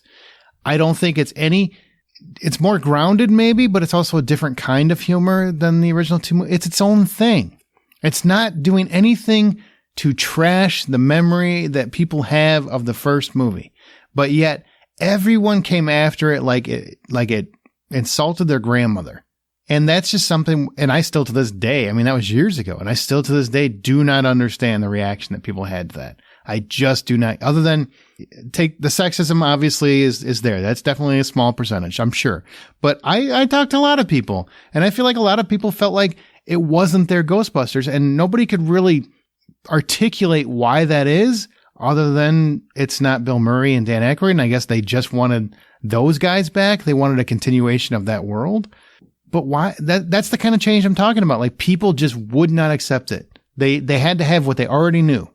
They already knew. I think it has more to do with that, with it not being Bill Murray and Dan Aykroyd and Harold Ramis in their roles, than it did the fact that they were female. And I know some people will cling to that, and I know some people, that's why they didn't like it. But I also think it's more about that, about them not being the original Ghostbusters, than it was anything else. It's versions change. There's no tie to the other movies. It felt like it was like, but it wasn't trying to be. It was trying to be its own thing. Like, why does it need to tie to the other movies? It's Ghostbusters. It's a reimagining of the property. That's what I'm saying. Why couldn't, and you have the same problem. We all have this problem with something, right? We all do. I'm not trying to pick on you or anyone else. We all have this problem. And I just don't know, why do we get so stuck on it? Like, it's just a different thing. Why we don't have to go see it. Is it because we love it so much? We want it done the way we want it done? Well, the other component in which I think you're missing is that this probably has happened and did happen way before the internet. The only difference is the internet at this point has given everyone a platform in which they can jump on. I get that. I'm not saying, I understand that. Yeah. And so I'm just saying that it is just so much more obvious now than it's ever been. And back then it was easier to see that a lot of those people who were poo-pooing something because it's not theirs were a small minority. But the problem now is that small minority can keep on repeating themselves until they keep growing and growing and growing. And all of a sudden that small minority just becomes a shout box in which the only ones who can be right are them. But what I'm saying, John, is I don't think it's what I'm talking about. I don't think it's a small minority. I think every single person listening and as a fan of film or television has at least one property they are very devout with. They firmly are against changes to it that aren't what they see as the natural extension of that property. And when they see creators doing something different with it, they naturally reject it or they refute it. They don't want anything to do with it. Now, sometimes that opinion might change when they see it and they're like, oh, all right, that won me over. But most of the time, I mean, we've seen it time and time and time again. Ben Affleck got cast as Batman and the internet broke, and that was a lot of people that felt that way. There's a lot of people that felt that way. So it happens all the time because we have this Heath Ledger is Joker. Heath Ledger is Joker. There's all kinds of scenarios that you could point to where this kind of thing has happened. And it's just, we get it in our head and we just can't change because we want something else. And I just don't know why can we not, we all claim, it's funny you bring up the internet. The internet claims to be the most open-minded people in the world. They aren't, because they're the first one to shut things down when they don't like it, right? That is not open-minded. Open-minded is open to anything and willing to listen and then make an informed opinion. But we all have shut things down that we thought it's against what I believe. I have very hard, fast beliefs on certain characters for certain reasons, and they are my reasons, but I have them, and everybody I know has them, whether they want to admit it or not. Mine has been Star Wars, which the thing is about Star Wars that I can say is that I at least gave the movies a chance to disappoint me regularly. Over and over again, without fail. Mm-hmm. And then it's Godzilla. So Godzilla 1998 or 1999. That movie, I gave it a chance because when I originally saw the new design that the US came up with Godzilla, I was like, that looks not great. But I still went to the movie and I still sat down and I still tried to enjoy myself until it became Jurassic Park. And it's a combination of tribalism to now also the ease of access to these shout boxes of, hey, all these people have the same exact opinion I do, and none of them have seen it either, and I'm just going to go here and enjoy sitting in this sinkhole of garbage versus saying, all right, Ghostbusters, it's got an all-female cast. Why don't we just see what they're going to do? And they create something that's great, has its own story, has its own beats to it, and it doesn't feel like the same movie. It has some of the same things that the original movie has, but it does a very strong job of doing its own thing. I mean, like Lord of the Rings is that way. And I think, like, when they said, hey, we're making Rings of Power, I'm like, that's awesome. It's continuing the story I know in the same universe with the same people, and it's going to bridge the tie. I think that's great. You come in and say, I'm going to make Lord of the Rings, but the hobbits are now giants. And I go, WTF, that's stupid. Yeah. Right. Well, see, the thing about the Lord of the Rings, the first movies. Okay, so you look at the Lord of the Rings, and you go, okay, this is clearly created by somebody who has love and appreciation for the source material, and there are changes here, and we're okay with those changes here. Then you look at the Hobbit. We're still against Tom Bombadil not being in the movie, for the record. Okay, for the record, missing the point. Now, then we go to the Hobbit, which they say. You've got the creator, the same guy again, saying, "All right, I want to make 2 movies, no more than 2 movies." And then then the company says, "No, we need 3." And he's like, "No, this story is shorter than the other stories. We can do this story in maybe 1, but more likely 2 movies. No, we still need 3." And they throw in a bunch of stuff that they absolutely don't need, like the dwarf elf love triangle. We don't need that. The entire 3rd movie. Yeah. The entire 3rd movie. Except for the battle. Which could have gotten in if you got rid of the dwarf elf love triangle thing. Yeah. Should have been. And the really bad CGI. So let's talk about, all right, at a time where, and I mean, you really changed your mind on something beloved to you. I mean, I'll give you one just to kind of start the ball rolling. And I've really thought deep about this. With all the dream casting of Idris Elba, people used to talk about, I used to have this very strong opinion that James Bond shouldn't be a person of color because the character in the books, which I read as a kid, he's quite clearly written a white guy with black hair and cold gray blue eyes. That's literally how the character is written. It's very detailed in many of the books. So to me, I was always of the mindset, just create another spy with a different number. No big deal. But I've come to realize with this and many other characters, if the race isn't integral to the character, it doesn't really matter. Even if it was written that way, it doesn't really matter. Changing sex, I would still say create a new character or just give a female the 007 moniker like they did in No Time to Die, because he is very clearly a man and it is inherent to his character of James Bond. But race doesn't matter with James Bond. And, it's something that I had to get over because I was an avid book reader and I love the character and I love the whole world and stuff. And I'm like, well, no, he's a white guy. Why are you changing it? Are you just changing it to change it? And I had to come to that realization myself, and I did. And I'm just wish I would have came to it sooner. I mean, you're talking about Idris Elba, The Dark Tower from Stephen King. I mean, when Roland Duchesne of Gilead, you're just like, he's a cowboy West, 1970s, white guy, And then when they say Idris Elba is going to play Roland in the Dark Tower movie, not a great movie. But he was great. He was great as I could not see anybody but him playing Roland going forward. So yeah, the color has nothing to do with the character. The character is a character. But you know what's sad about that is if you try to have that like a real conversation, by God, don't do it on the internet, because people just jump on, well, it's a racial component, so therefore you're racist or da da da da. No. That's actually a nuanced topic that we're actually having a real conversation of evolution on, and you just dilute it because you can't have a real conversation about it. That's the problem with the internet. We're having a real one here, but you can't have that on the internet. And it's going to happen with Little Mermaid when Little Mermaid comes out. Oh, absolutely. Oh God, I'm sure it will. That poor girl. I mean, I'm sure she's ready for it. I hope. I'm not looking forward to that at all. Well, not because of the character or anything. I'm not looking forward to the conversation. Shitstorm. Yep. Yeah, the shitstorm. Yeah. The shitstorm that's going to follow that. I mean, the underwater sequence, the trailer. I mean, all of it looks great. I hope she blows I hope she blows the water out of the theater. I just hope she knocks everybody's socks off. And what argument do you have now? What argument do you have? Yeah. Because don't get me wrong, there are cases where it's just people being racist. I absolutely understand that. But I'm saying we're having an actual nuanced conversation about something that has layers to it. Unfortunately, I feel like the internet just can't do that anymore. And I'm saying the internet as a collective. That was the case with the 3rd episode of Last of Us, right, John? Like those people that were saying, it's different than the game. It's like, it's not because it was different from the game. It's because you're homophobic. That's why you're upset with it.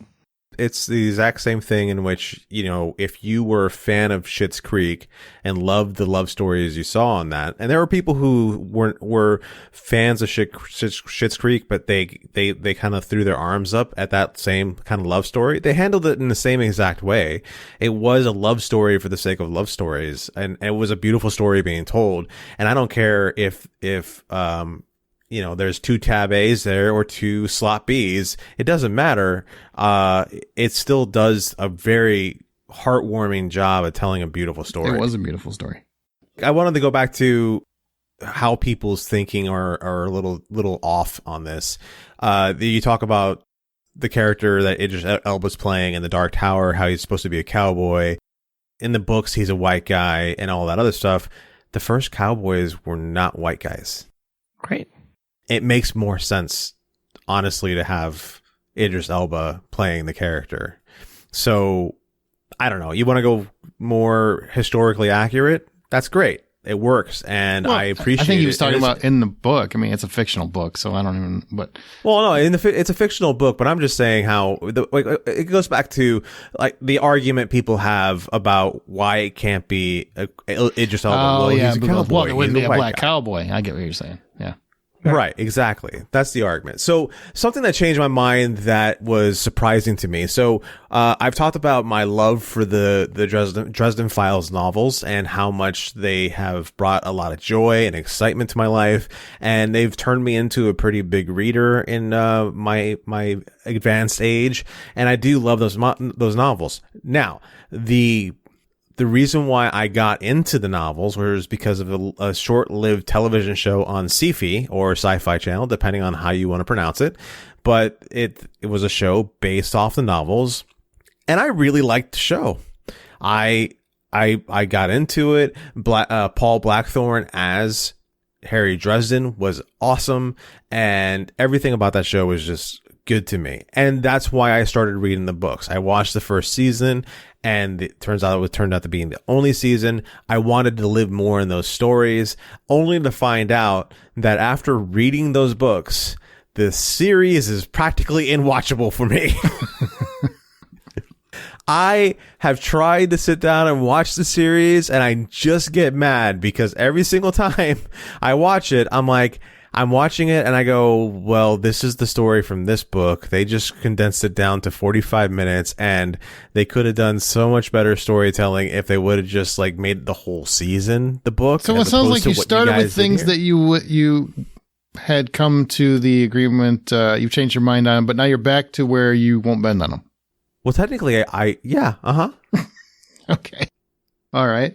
Feel like you made it more complicated. What are some things that you won't bend on? Like some characters like you are just steadfast. I'll give you the one that comes to mind first.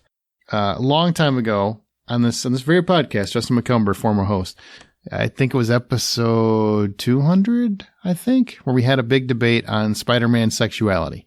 And Justin McCumber and I had an argument over whether Peter Parker could be gay in some iteration. We had a big debate about it. I was steadfast then. I'm steadfast now that no, Peter Parker is a heterosexual, and it has decades of print from Marvel detailing that and his romances with Mary Jane and Gwen. I still believe that is the case to this day, and I don't believe we should be changing character traits like those just to appeal to the demographic. In my mind, when you start significantly defining character traits, because a lot of those relationships do define Peter Parker and his character and his evolution, and his romances with those women are very important to that evolving character, you are no longer honoring the character you say you love. So if you're going to do that, why not create a new character if that's what you're trying to do? That doesn't mean that there cannot nor should not be a gay Spider-Man or woman, whatever. I'm just saying not Peter Parker, because there are decades of stories that contradict that. What do you guys think? Go ahead. You can shoot me down if you want, Internet. Like Optimus Prime? Careful. Optimus Prime has to sound like Optimus Prime. If Optimus Prime sounds any other way other than Optimus Prime, he has to be Peter Cullen. Yeah. Yeah. It has to be Peter Cullen doing the voice. I really like the dichotomy of this conversation at the moment, because Aaron comes in and he's all like, Peter Parker does not take. And you're all like, well, as long as the big robot sounds like the big robot, I'm okay. I love this, and I'm on your side. Peter Parker needs to be Peter Cullen. It can't be anybody else. What? I'm with you. Peter Parker needs to be Peter Cullen. What? Cullen. I'm sorry. You're right. Just became like Optimus Prime needs to be. Out. Optimus Prime needs to be Avengers Peter Cullen. assemble. Nobody else can do that. I think that's one of the reasons why we're seeing Optimus Primal in the next movie coming up, because God only knows we're going to lose Peter Cullen any day now. But I mean, I'm going to do the sign of the cross right now, but with the wrong hand, because the other hand's next to the microphone, and I don't want to punch it. I did that for somebody. Anyhow, I'm with you. Yeah, it would sound way different. to think Sound deep. weird. Way to think deep, Troy. Way to think deep. Well, I mean, I'm really proud of you, Troy. I'm not a comic book guy's reader, so I almost don't dead, have like that. But he's always got to be Optimus. I hope they start cloning his voice pretty They quick. just bought James Earl Jones's voice. Like, he's always going to be Darth Vader. I mean, it's possible. Darth Vader would be one. Like, I don't think can't be Hasbro anybody has Star but James Wars Earl money, Jones. though. I don't think they do either. The movie theater might, though. Although, you know, I mean, in fairness, Peter Cullen's no James Earl Jones. This is true. This is true. All right, John. What about you? What do you stand fast on? This is a hard one for me, because they're like, I feel like if I go to this well, I've mined this well for absolutely everything I can, but I'm going to have to go to this well. Luke Skywalker is not a cranky old man who decides to give up on the world. That's not who he ever was.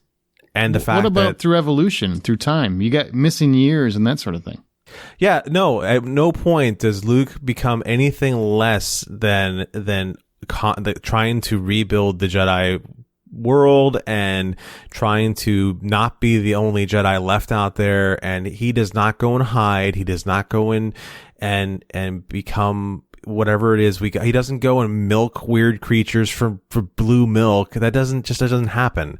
Like, he becomes a beacon of hope in the galaxy, and a hope in which other people who share his talents or share some sort of talent like him end up going to follow him, so that they can become these protectors of the galaxy again. So this whole idea where he's just like, I'm going to go and hide because I tried and then my nephew killed everybody. That doesn't happen. But think about it from a Jedi perspective. Obi-Wan was training a young Padawan who decided to turn the wrong way and caused Obi-Wan to go flee and hide in the desert and live like a hermit. And then Luke Skywalker, who was trained by Obi-Wan, tried to train somebody else who turned on him and turned to the dark side. And so therefore he went out into a grassy land and lived as a hermit. So he only learned. So he just learned from his master. Right. So he just Control-C, Control-V Obi-Wan when they already saw that was a bad idea, where he was supposed to be bringing back the great balance of the Force. If the great balance of the Force was to just quit when everybody decides to make it hard for him, then you don't deserve to be a Jedi, man. So he's not bending on us, but it's over. He's dead now. Yeah. Thank God. Because he reclaimed his Jedi-ness. The 5 minutes in which he was amazing almost nowhere near makes up for the fact that he wasn't Luke Skywalker. Yeah, you can go ahead and think that sentence out. I go ahead, dare you. Okay. I mean, he's kind of a douche in Empire Strikes Back. He's like, I'm just going to disregard everything you told me, and I'm going to go do what I want to do. He was young. He was young and dumb and full of force. Super angry at parts of that fight when he was in the third movie. He always internally struggled with himself, no matter what it was. Right. That's the curse of being a Skywalker. Is that internal struggle. Leia has the same internal struggle. So that was the curse of being a Skywalker. He wasn't infallible. He was never an infallible person, but he wasn't supposed to be the person who gives up and rolls over, which is the thing that I hated about those movies, was that he was the person that gives up and rolls over and Control-C, Control-V's Obi-Wan's way, and then decides to go ahead and kill himself off or accidentally kill himself off. I don't know if he meant to do it or not, but he's just turns into dust in the middle, like when he's miles away. Granted, very cool the way he went, because, all right, well, we're going to force project ourselves to someplace else and win a badass fight. All right. Again, that's not what Luke Skywalker was ever supposed to be. He was supposed to usher in the new Jedi Order, and in that new Jedi Order, a whole new set of nightmares that we can all deal with. Not just one nightmare, a whole new set of nightmares. Well, let's switch to what some of our listeners thought, why they think people hate change so much. Josh Steima says, fan entitlement has a huge part to do with it. People become so attached to certain iterations of characters that nothing can ever top it for them. That is usually before the new property is even seen. I try to hold out until actually seeing it for myself on whether the change has been for the better. Optimism and pessimism are perfectly welcome with any decision on a property, but at least give it a fair shake before burning it down. I agree with that. Unfortunately, most people apparently do not. I try to agree with that. Like I said before, I went into every movie that I had my doubts about and still gave them my money, and I left that movie either okay or even more angry. So it happens, and I try to do the best I can. It's part of the gig, is to do the best we can to be that way about it. So I do agree with him. My comment comes from Jason Faltenek. Mm-hmm. Faltenek. Good job. Yeah, I did it. I was putting it together in my head, and it sounds almost like he's a Transformer himself. We're asking the wrong question. The real question is, why are we rebooting so many things, many of which are already beloved? When there are enough content from bestseller lists that have never been made in the movies or TV to fill primetime lineups for years, I'm not mad necessarily because they've ditched the Trunks. I'm mad because the Battle of the Planets movie. Oh, I'm mad because I want the Battle of the Planets movie. I want that movie too. Or a movie based off half a dozen books and characters that I love. He's absolutely right. We have so much content out there in the world in which we can start creating stories from just about anything to tell new stories or fresher looks at stories that have already been told, with different characters or whatnot. So I really like the idea of stop mining the thing that everyone knows, where we can do what we did with Harry Potter, where a few people knew the stories and loved the stories, and then they turned it into a movie series, and all of a sudden we made one author a gajillionaire. You can do this exact same thing to somebody else's life by taking their work, throwing it into the limelight, and creating a whole new fresh world that way. 2 points. One, Amazon, do the Dark Tower. Hang on. Amazon, 2 points. Do the Dark Tower. 2 points. They are doing the Dark. Mike Flanagan's part of it. Wow. So 2 points. One, supposedly, the idea that we're remaking, rebooting, that's all we're doing, that's just not true. There's tons of original movies and TV shows out there, a lot of original movies, and people don't go see them because they are watching things that they know. That's my point number 2. Why are we doing it? Because of name recognition. Because in a sea of 500 plus scripted shows every year and hundreds of movies every year, that stands out more when you have name recognition. That's why. So if people would take people that would stop saying, why they're rebooting everything, and would take more chances on original movies and properties, there would be more original properties. It's really a people problem. We create this problem. We, all of us listening, we're the reason why it happens. That's the answer to the question. It's our fault. Oh, yeah, I do agree with that part, but I like the rest of his points. Oh, I like this point. I'm just saying, whenever people tell me that's all that's out there, that's just not true. That is not true. It's not all just reboots and sequels and all that stuff. There are plenty of original things out there every single week, hundreds of movies every year, TV shows all over the place. There's a lot of original content. People just go back to what they know. I think it's because my time is precious and I don't want to take a chance on a flyer and be disappointed or get it canceled or be the OA. Don't. Troy, you have anything from a listener? Yes. Carlos Martinez said, I used to listen to this terrible podcast where the host remade everything. Supposedly right. Anyway, they asked a very good question. Anyone looking to alter, update, reboot, remake a property should, but typically don't, ask themselves, that being, should we do this? Just because they can doesn't mean they should. It's one thing to do this with a little-known IP like Battlestar Galactica. Ron Moore improved that universe drastically. Trying the same with an IP that's basically a household name is quite another feat. Look at the mess that is Star Wars. I like that. That's a fun play. So as long as the changer makes logical sense and it fits the lore canon and characters, I don't care.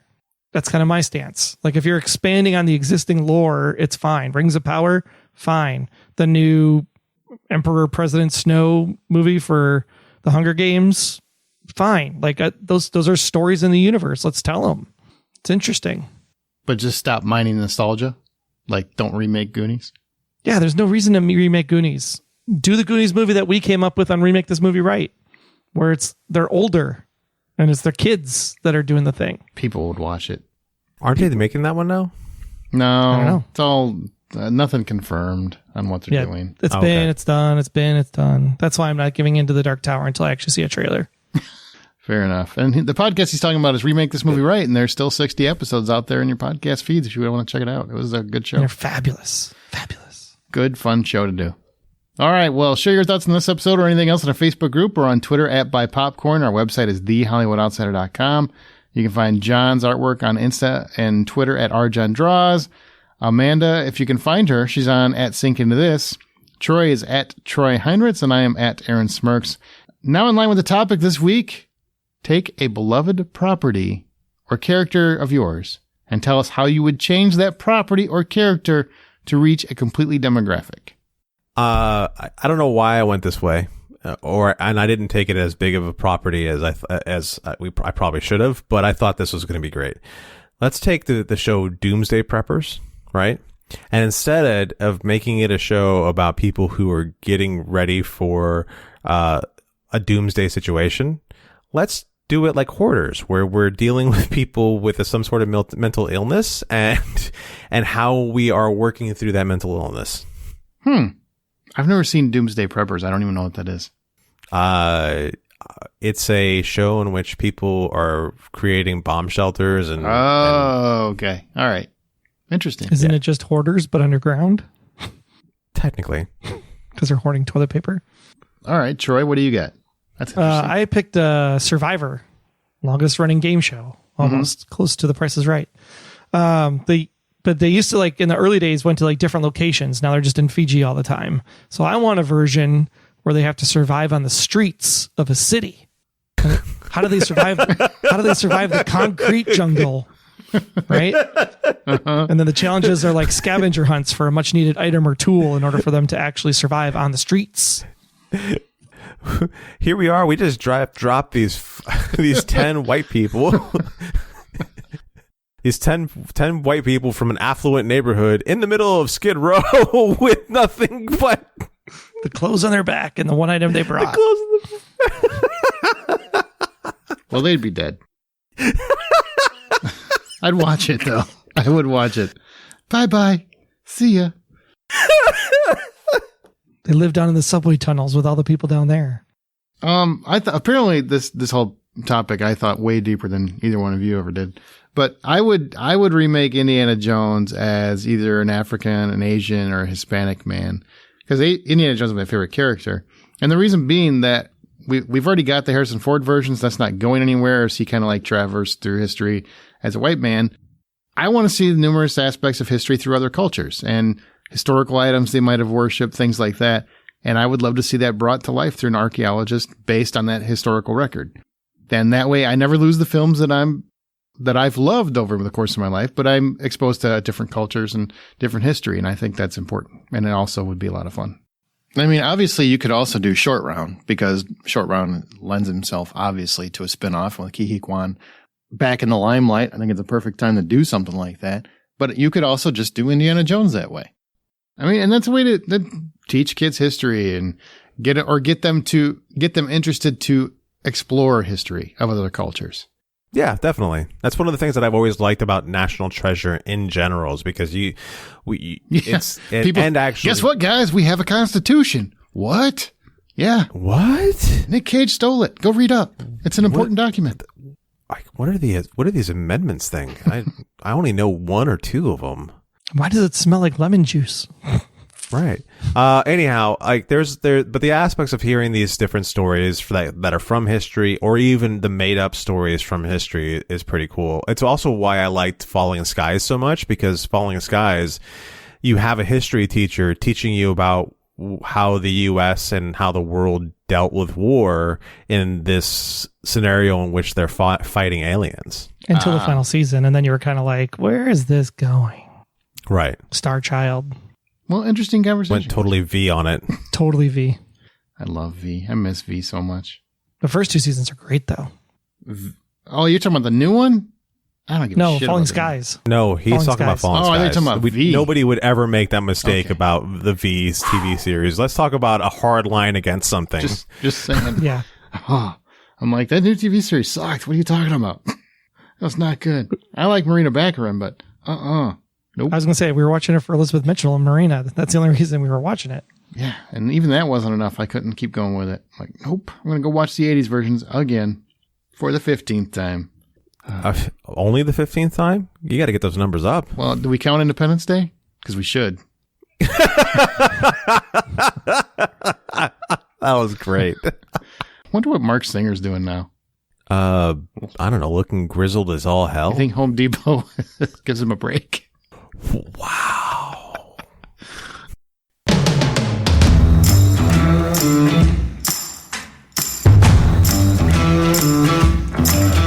Speaking of the Meg 2, let's talk about sequels we didn't need. The Meg 2's out, and as much as I enjoyed the first one, and I kind of enjoyed the second one, we didn't really need it. We didn't need another one. Based on the box office, like Troy was talking about earlier, I think we can all agree on that as well. So many movies get sequels just because they did well, and we obviously didn't need all of them, so I just want to talk about sequels that came and went and why you wish they hadn't. So I want to know, first off, John, when do you need a sequel? When do you need a sequel to something?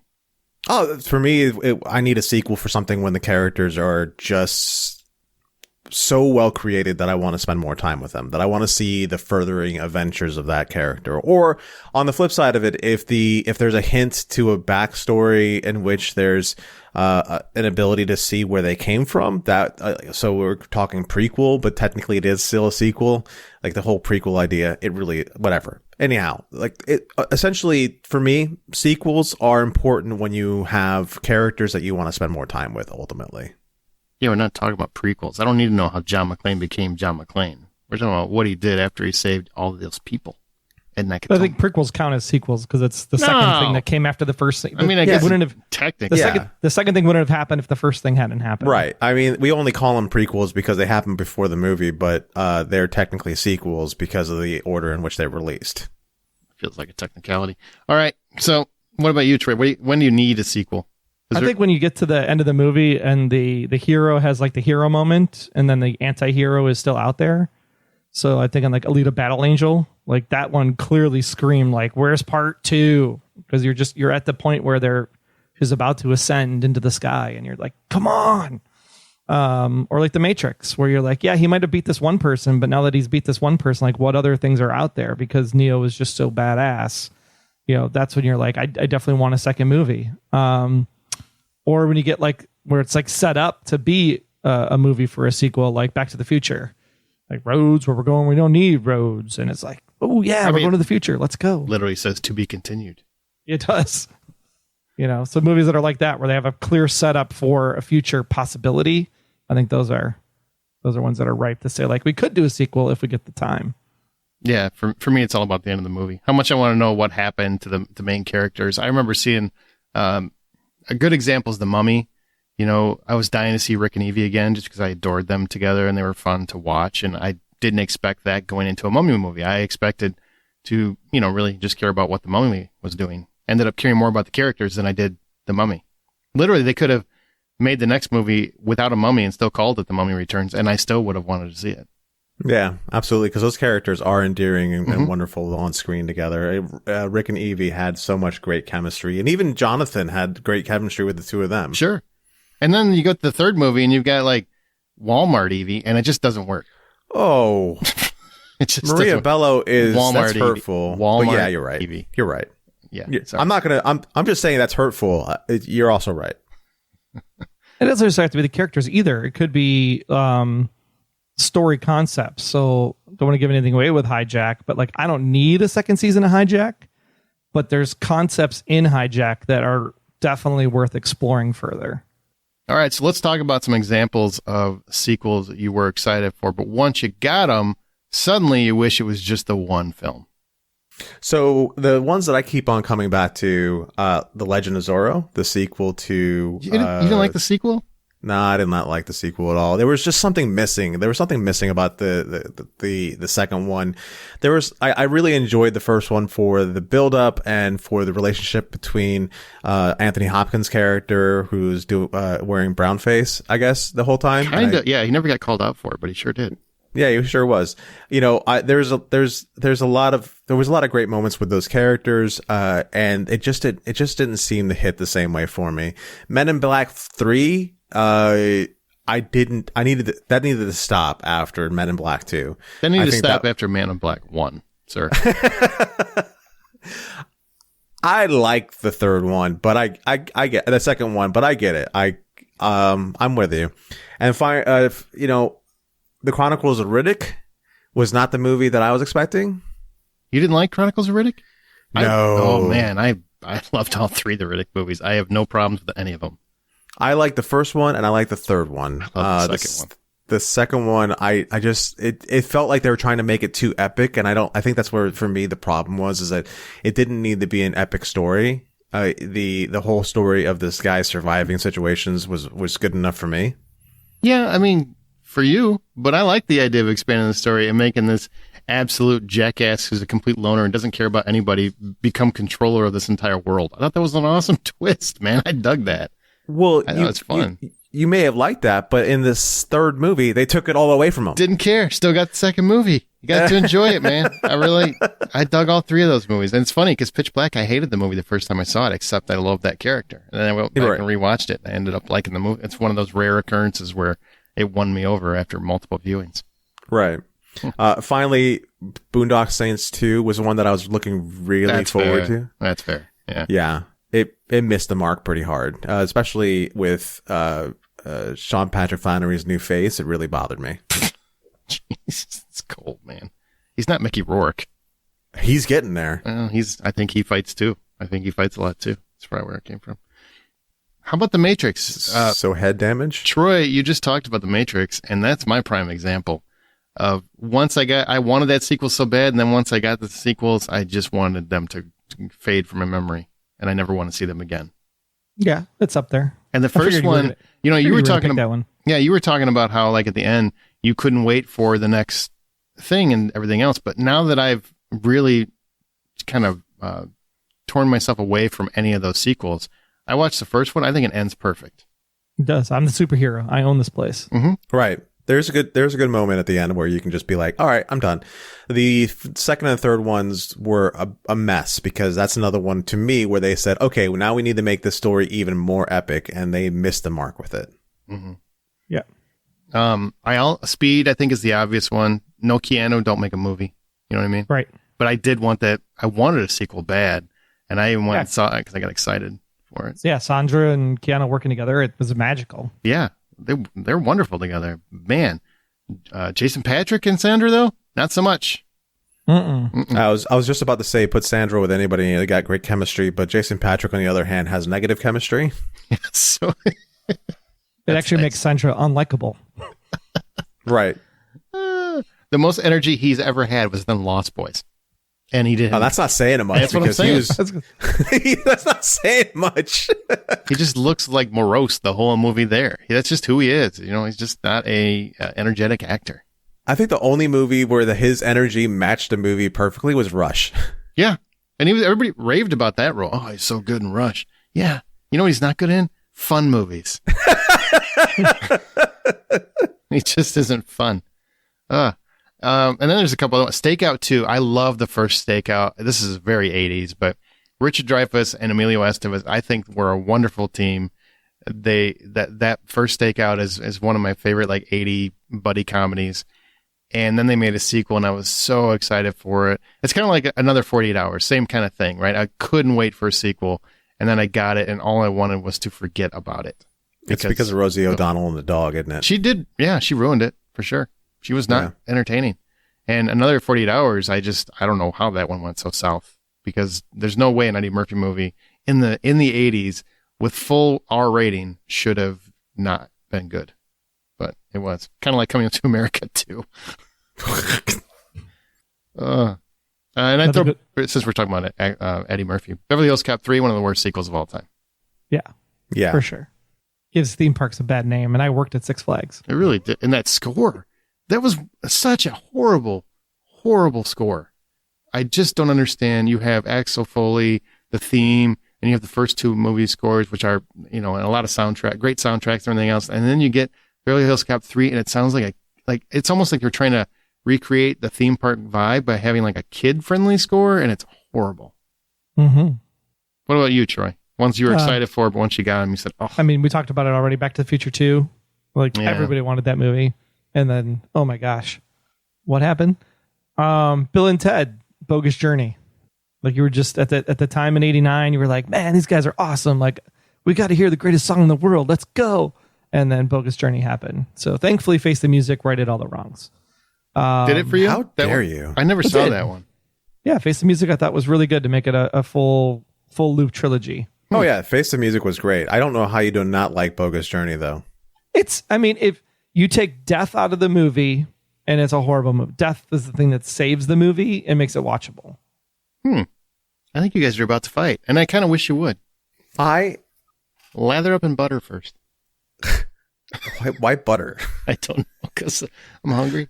It never comes off your body. What? Wash your hands and it's still there. You're like, Troy is going to get so many more pimples on his ass. Yeah. So I don't need that.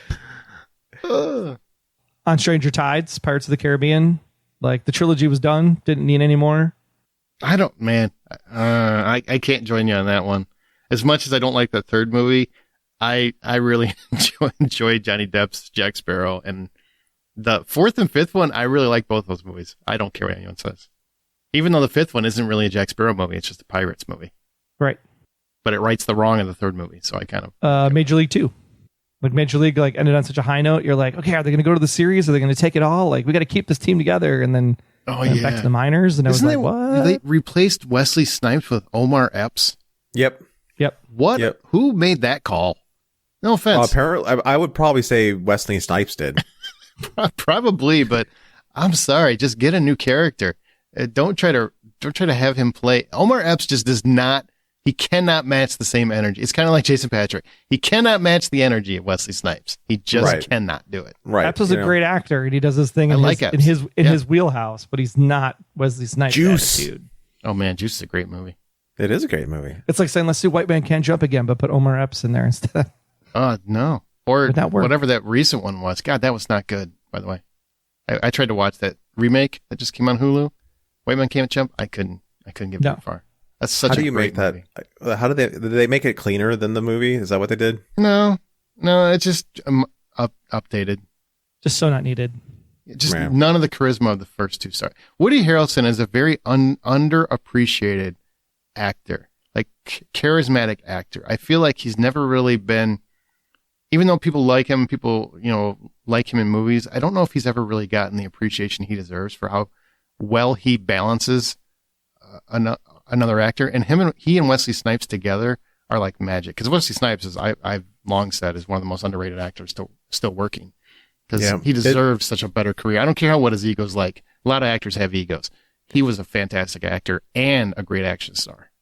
Yeah, I mean, he's won a couple SAG awards and he won an Emmy. What was the other movie the two of them was in together? Was that Money Train? Money Train. Jennifer Lopez, man. Yep. She's in it too. The best Talk she's about ever a been. Charm bomb right there, man. Oh, God. You ain't kidding. She was in Money Train. She was, you couldn't help but fall in love with her. Could not help it. All right, so let's talk about movies you wish were just the very first film. And you didn't need any more beyond that. Whether it's because of what we saw or you're just happier with the first one, and why. Why, more importantly. I'll just go with the obvious one, and that's the Lego Movie. Oh, we didn't need the Lego Movie. The first one is so good, the whole way it resolves itself. Everything is from. The second one is just because we made so much money on the first one, we're going to make the second one, and the second one just is not as heartwarming. It's not as funny. It's just too much Will Ferrell. God, is he Will Ferrell? Can we agree? Will Ferrell's just gone full Will Ferrell at this point, right? He's just not as magical as he used to be. I don't care that he was in the Barbie movie. That's not why the Barbie movie is making $1 billion. If there was a continuum, right, and Will Ferrell is on one side and Nicolas Cage is on the other side, they're like the same person, but Will Ferrell isn't funny and Nick Cage is awesome. But they're like in everything, and they do everything, and they don't need to. You know what's wild is for once I totally understand what you're saying. I that is wild because I have no idea what the fuck he just said. Are you kidding me? He's basically saying actors that are basically similar in their roles across the board. And Nick Cage is, usually that manic, crazy, but Will Ferrell isn't fun to watch anymore, and Nicolas Cage remains fun to watch. Is that essentially not what you said? Yeah. See? Well, see, it made more sense the way you said it. The way he said it was like Troy, man. Right. The way he was like, if you put the two of them on a pendulum and you sit there and set the pendulum on its axis and then tilt the axis by 54 degrees, these two actors are the same. I'm like, what the fuck just happened, Troy? First of all, it's axis, not access. That's the most important part. And if there was a pendulum and Will Ferrell was on one end of the pendulum and then Nicolas Cage was on the other, and Nicolas Cage comes swinging in, Will Ferrell doesn't move. Nicolas Cage just bounces right back because he's that awesome. But is that a pendulum? Because that doesn't sound like a pendulum. John, I understood completely. I think this one's on you. All right. So those who agree with Troy can comment on this later. I understood. He was freaking Superman, for Christ's sake. Speaking of Will Ferrell, Anchorman 2, that's a prime example. Prime example. Oh, there's like a trilogy of shitty sequels, like Dumb and Dumber 2, Zoolander 2, and Anchorman 2. None of those need to exist. Is there a second Cable Guy as well? There's not a Cable Guy 2, is there? No, he's not in Cable Guy. You're now conflating Jim Carrey. Will Ferrell with Jim Carrey. No, I was just wondering if there was a Cable Guy 2. I don't think it so. Seems like something that was. There's an Ace Ventura 2, but you're not taking that one away from me. I still enjoy it. No, that one's good.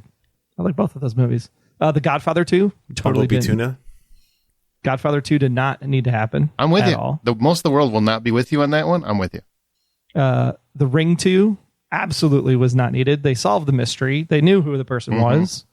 Like the first Ring is phenomenal by itself.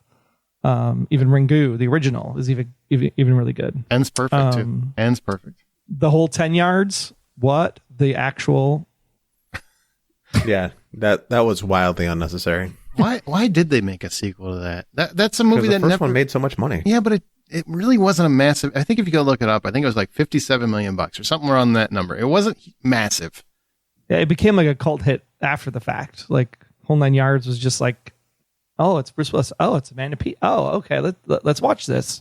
And then people picked it up, and then they were like, as it started picking up steam, then it became like, hey, let's make another one. Sure. No, thank you. And Caddyshack 2. Hell no. Oh God. Oh, hell no. Blues Brothers 2. Hell no. I actually like Caddyshack 2. What? Yeah, I kind of like it. Did you see it? Are you sure you didn't? Caddyshack 2 that you liked it because the movie itself is bad. Are you sure you didn't just watch Caddyshack 1 twice back to back? You never really can tell with me, but I actually put it on maybe a month ago. I put it back on just to sit there and watch it. You did not watch Caddyshack 2 a month ago. Is this a true story? It's a true story. Okay. There's no one that is sitting there going like, I'm bored today. Let's put on Caddyshack 2. All right, so let me go ahead and go find my Max history because I know I watched it on Max. Did you watch Nothing But Trouble as well? Just to watch some really bad I 80s did. Nothing But Trouble is a great movie. did. No, you did not. I did too. I'm with John on that one. Nothing But Trouble is a great movie. I totally did. It was the same goddamn day. That's one way I could see it being recommended after Caddyshack 2. I want a screenshot of the Max history posted in the group. Hold on one second. I'm going to see if there's such a thing as didn't happen. That's funny. Any other ones, Troy? Sorry, I didn't mean to cut you that's off. all I got. I would throw in Child's Play 2 because I loved the first one, but good one. Even though I know a lot of people love the Chucky series and everything, I can't buy any movies after the first one because it's just annoying to me that people don't kill this doll. At some point, kick the fucker, burn him, whatever, throw him out a window, whatever you got to do. There's no reason why anyone should be surprised that this thing is coming to life at this point. So that's one of them. Independence Day 2 without Will Smith, worst idea ever. Just absolute abysmal idea. There's nothing about that was exciting. I don't care if Bill Pullman's in it or not. Will Smith not being in an Independence Day sequel made no sense to me at all. Yeah, but his son was, or the kid playing his son and was.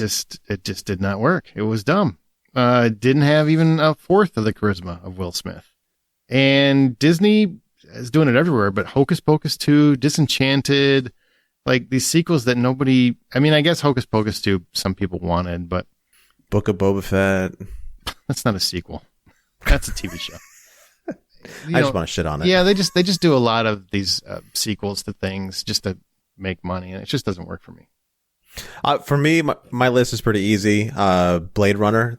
We could have just stopped with the Blade Runner movie. Hang on now. Oh, I don't Hang know. on. A lot of people love that new Blade Runner. I think, Troy, you might be one of them. I don't remember if you... I don't necessarily love Blade Runner, period, but both of those movies together do make a pretty compelling... I guess, I don't know, maybe Blade Runner 1 and Blade Runner 2 make me feel like Dune 1 and Dune 2, where it's like, I understand the significance of these two movies, and I understand the closeness to the material and everything. They're not going to like get me up in the morning, but they're both really good movies. All right, slow down. Okay, Blade Runner 2049 is great because the Goose is in it, and then Ana de Armas is in it, and then that's about it. The rest of that movie is... That's true. I don't like that movie at all. but I will honestly say I didn't like the first Blade Runner. It's just not for me, so that's why I wasn't going to shit on it. Other people obviously love it. You know, the story is probably great. The production of it annoyed the crap out of me just because of the heavy use of sound and the soundtrack and what they did to create tension or whatever they were trying to create or make this grandiose feel to it was just way overdone. And so the production is really where it ends with me. The Blair Witch Project is another one where we could have just stopped at the first one and left it alone because we didn't need to have a sequel or even a series of sequels for that story. I think it was more powerful just to have the one movie. I agree. It was kind of weird how they made the second one a real movie. Yes. I mean, I kind of like it to a degree that they went that route, but on the same token, just leave it alone. Right. They could have just left it alone, and it would have. I think first of all, the Blair Witch Project is one of those movies you can't watch twice. I mean, you could try, but I disagree with that. I disagree with that completely. Well, I've seen it like 5 times. So have you? Yeah, and I enjoy it every time. It's man, the last scene still gets me to this day. Well, maybe I should give it a shot because I think I tried watching it a second time, or maybe I just wasn't interested in watching a second one. But it's not to say it's not a good movie. That's just, that tells me that I got everything I needed out of the first watching of it. And I still think it's a great movie for what it is. Independence Day, obvious reasons, is on my list. Dumb and Dumber. Should have just stopped at Dumb and Dumber. Yeah, I just talked about that one. Well, I'm also repeating it. Okay, well, I agree. So there. I agree. Feels like you weren't listening at all. That's what it feels like.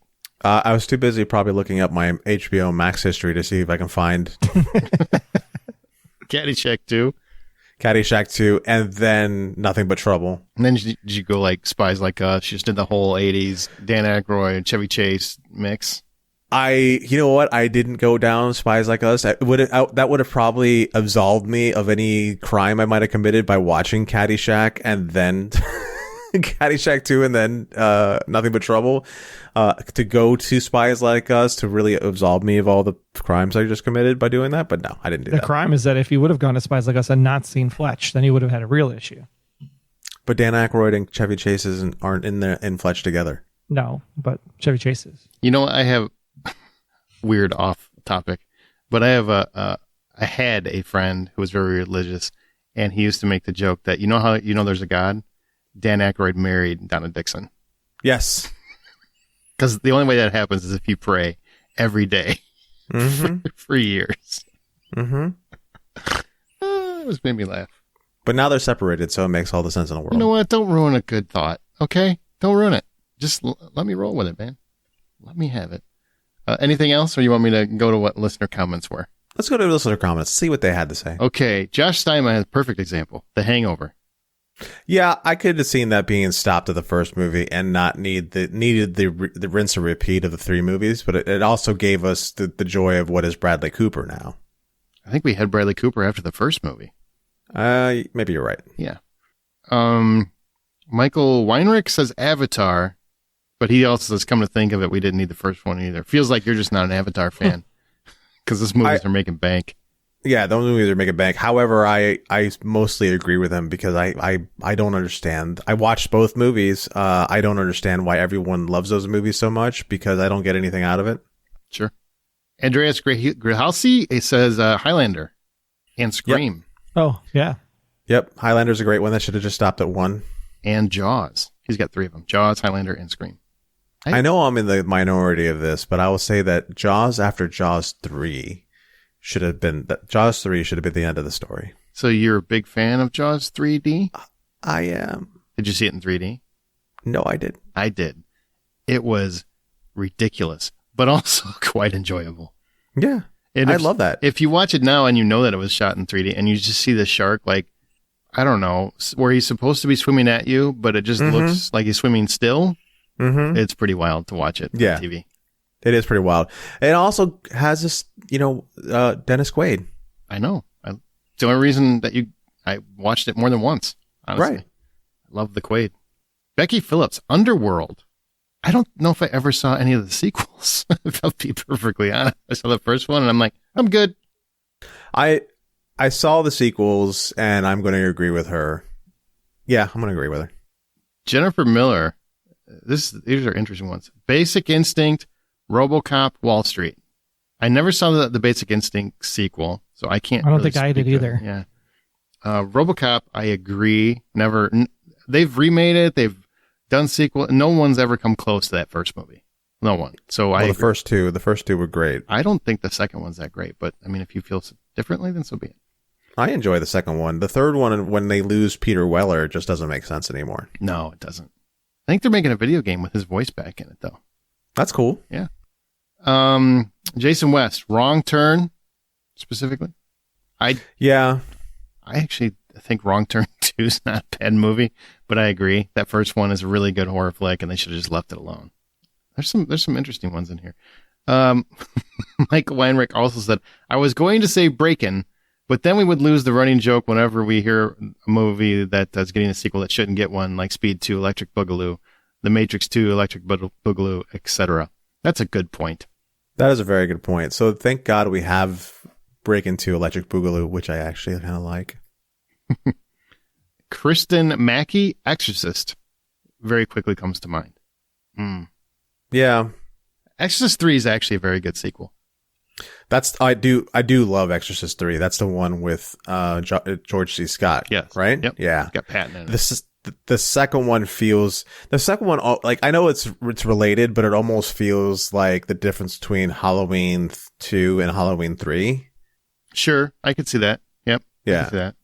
I have a long-standing debate on Halloween 3. I think Halloween 3 is an excellent movie on its own. And I had this debate with somebody who said, no, it's a terrible movie. It's a terrible sequel, blah, blah, blah. I'm like, is it terrible? Because everyone still knows that theme song. So in my mind, if you still know that jingle, it can't be as terrible as you think it is. Yeah. I mean, I would agree. I'm going to agree. I think Halloween 3 is a great movie by itself, but it should have had some other name to it, and it should have been completely removed from the idea of Halloween because I don't know what the kind of story they're trying to tell with that, with like combining it into the whole series of Michael Myers. It's like Halloween is Michael Myers' show, so I don't understand why we're doing something different for the third movie like this. The idea was John Carpenter wanted to create something so that every subsequent movie would be its own, like an anthology of sorts. It would get away from Michael Myers, and it would be an anthology of different Halloween stories, and it just didn't work. Which is why it should have been called like Halloween : versus Halloween 3. And I think that probably would have made it stick more. Probably. But I agree. Like if you take that out by itself, standalone, it's a great movie standalone. Happy, happy Halloween, Halloween, Halloween, happy, happy Halloween, silver I will sing it shamrock. All day long. Thank you. 8 more Aaron. days till Halloween. Halloween, Halloween. 8 more days till Halloween, silver shamrock. See? People know it. People know it. And still a better Michael Myers movie than Halloween Ends. So there's that. Yeah. Tom Atkins is the star of that one, and I think he was great in the 80s for whatever it is he showed up for. Literally, I think Halloween 3, and then just randomly. I think The Howling, wasn't he in The Howling? He was in The Howling. He was in Night of the Creeps. Yeah. Yeah, you're right. He was, you know, good. I loved his character in Night of the Creeps because which I just watched again. He's doing. You watch all this, but you can't watch anything new. I don't understand you. I just talked about Silo, Hijack, the new Insidious movie. Okay. All right. I did a whole bunch of new stuff. So Okay. Yeah, you know what? I stand corrected to a degree. You're just not watching all the good new stuff, like Ted Lasso. He's been in a lot of stuff, but Night of the Creeps, I loved his character because whenever he answered the phone. It's not the Atkins show. It's really not. Right, but I was trying to get what else he did. Okay, but I loved it when he's answering the phone. Every time he answers the phone, thrill me, and that's Fred Decker movie. I don't know what's happening. You know what? I think that's it for this episode. We're done. I got nothing else to talk about. Is there anything else you guys want to mention about sequels we didn't need? Anything? Nope. Otherwise, we'd be talking about a sequel because the show's over. He was in Blind Justice. Jesus Christ. The Equalizer. I want to slap you with a rubber glove, theater style. Theater style. Thanks everybody for listening. That's it. Remember, everything's at thehollywoodoutsiders.com. Subscribe, review us on your favorite podcast app. We're out of here. Then remember, the next time you head to a theater or sit comfortably on your couch buying popcorn or buy popcorn. I don't even know what the tagline is anymore. God damn it. Drive angry. Shut My Bloody Shut Valentine.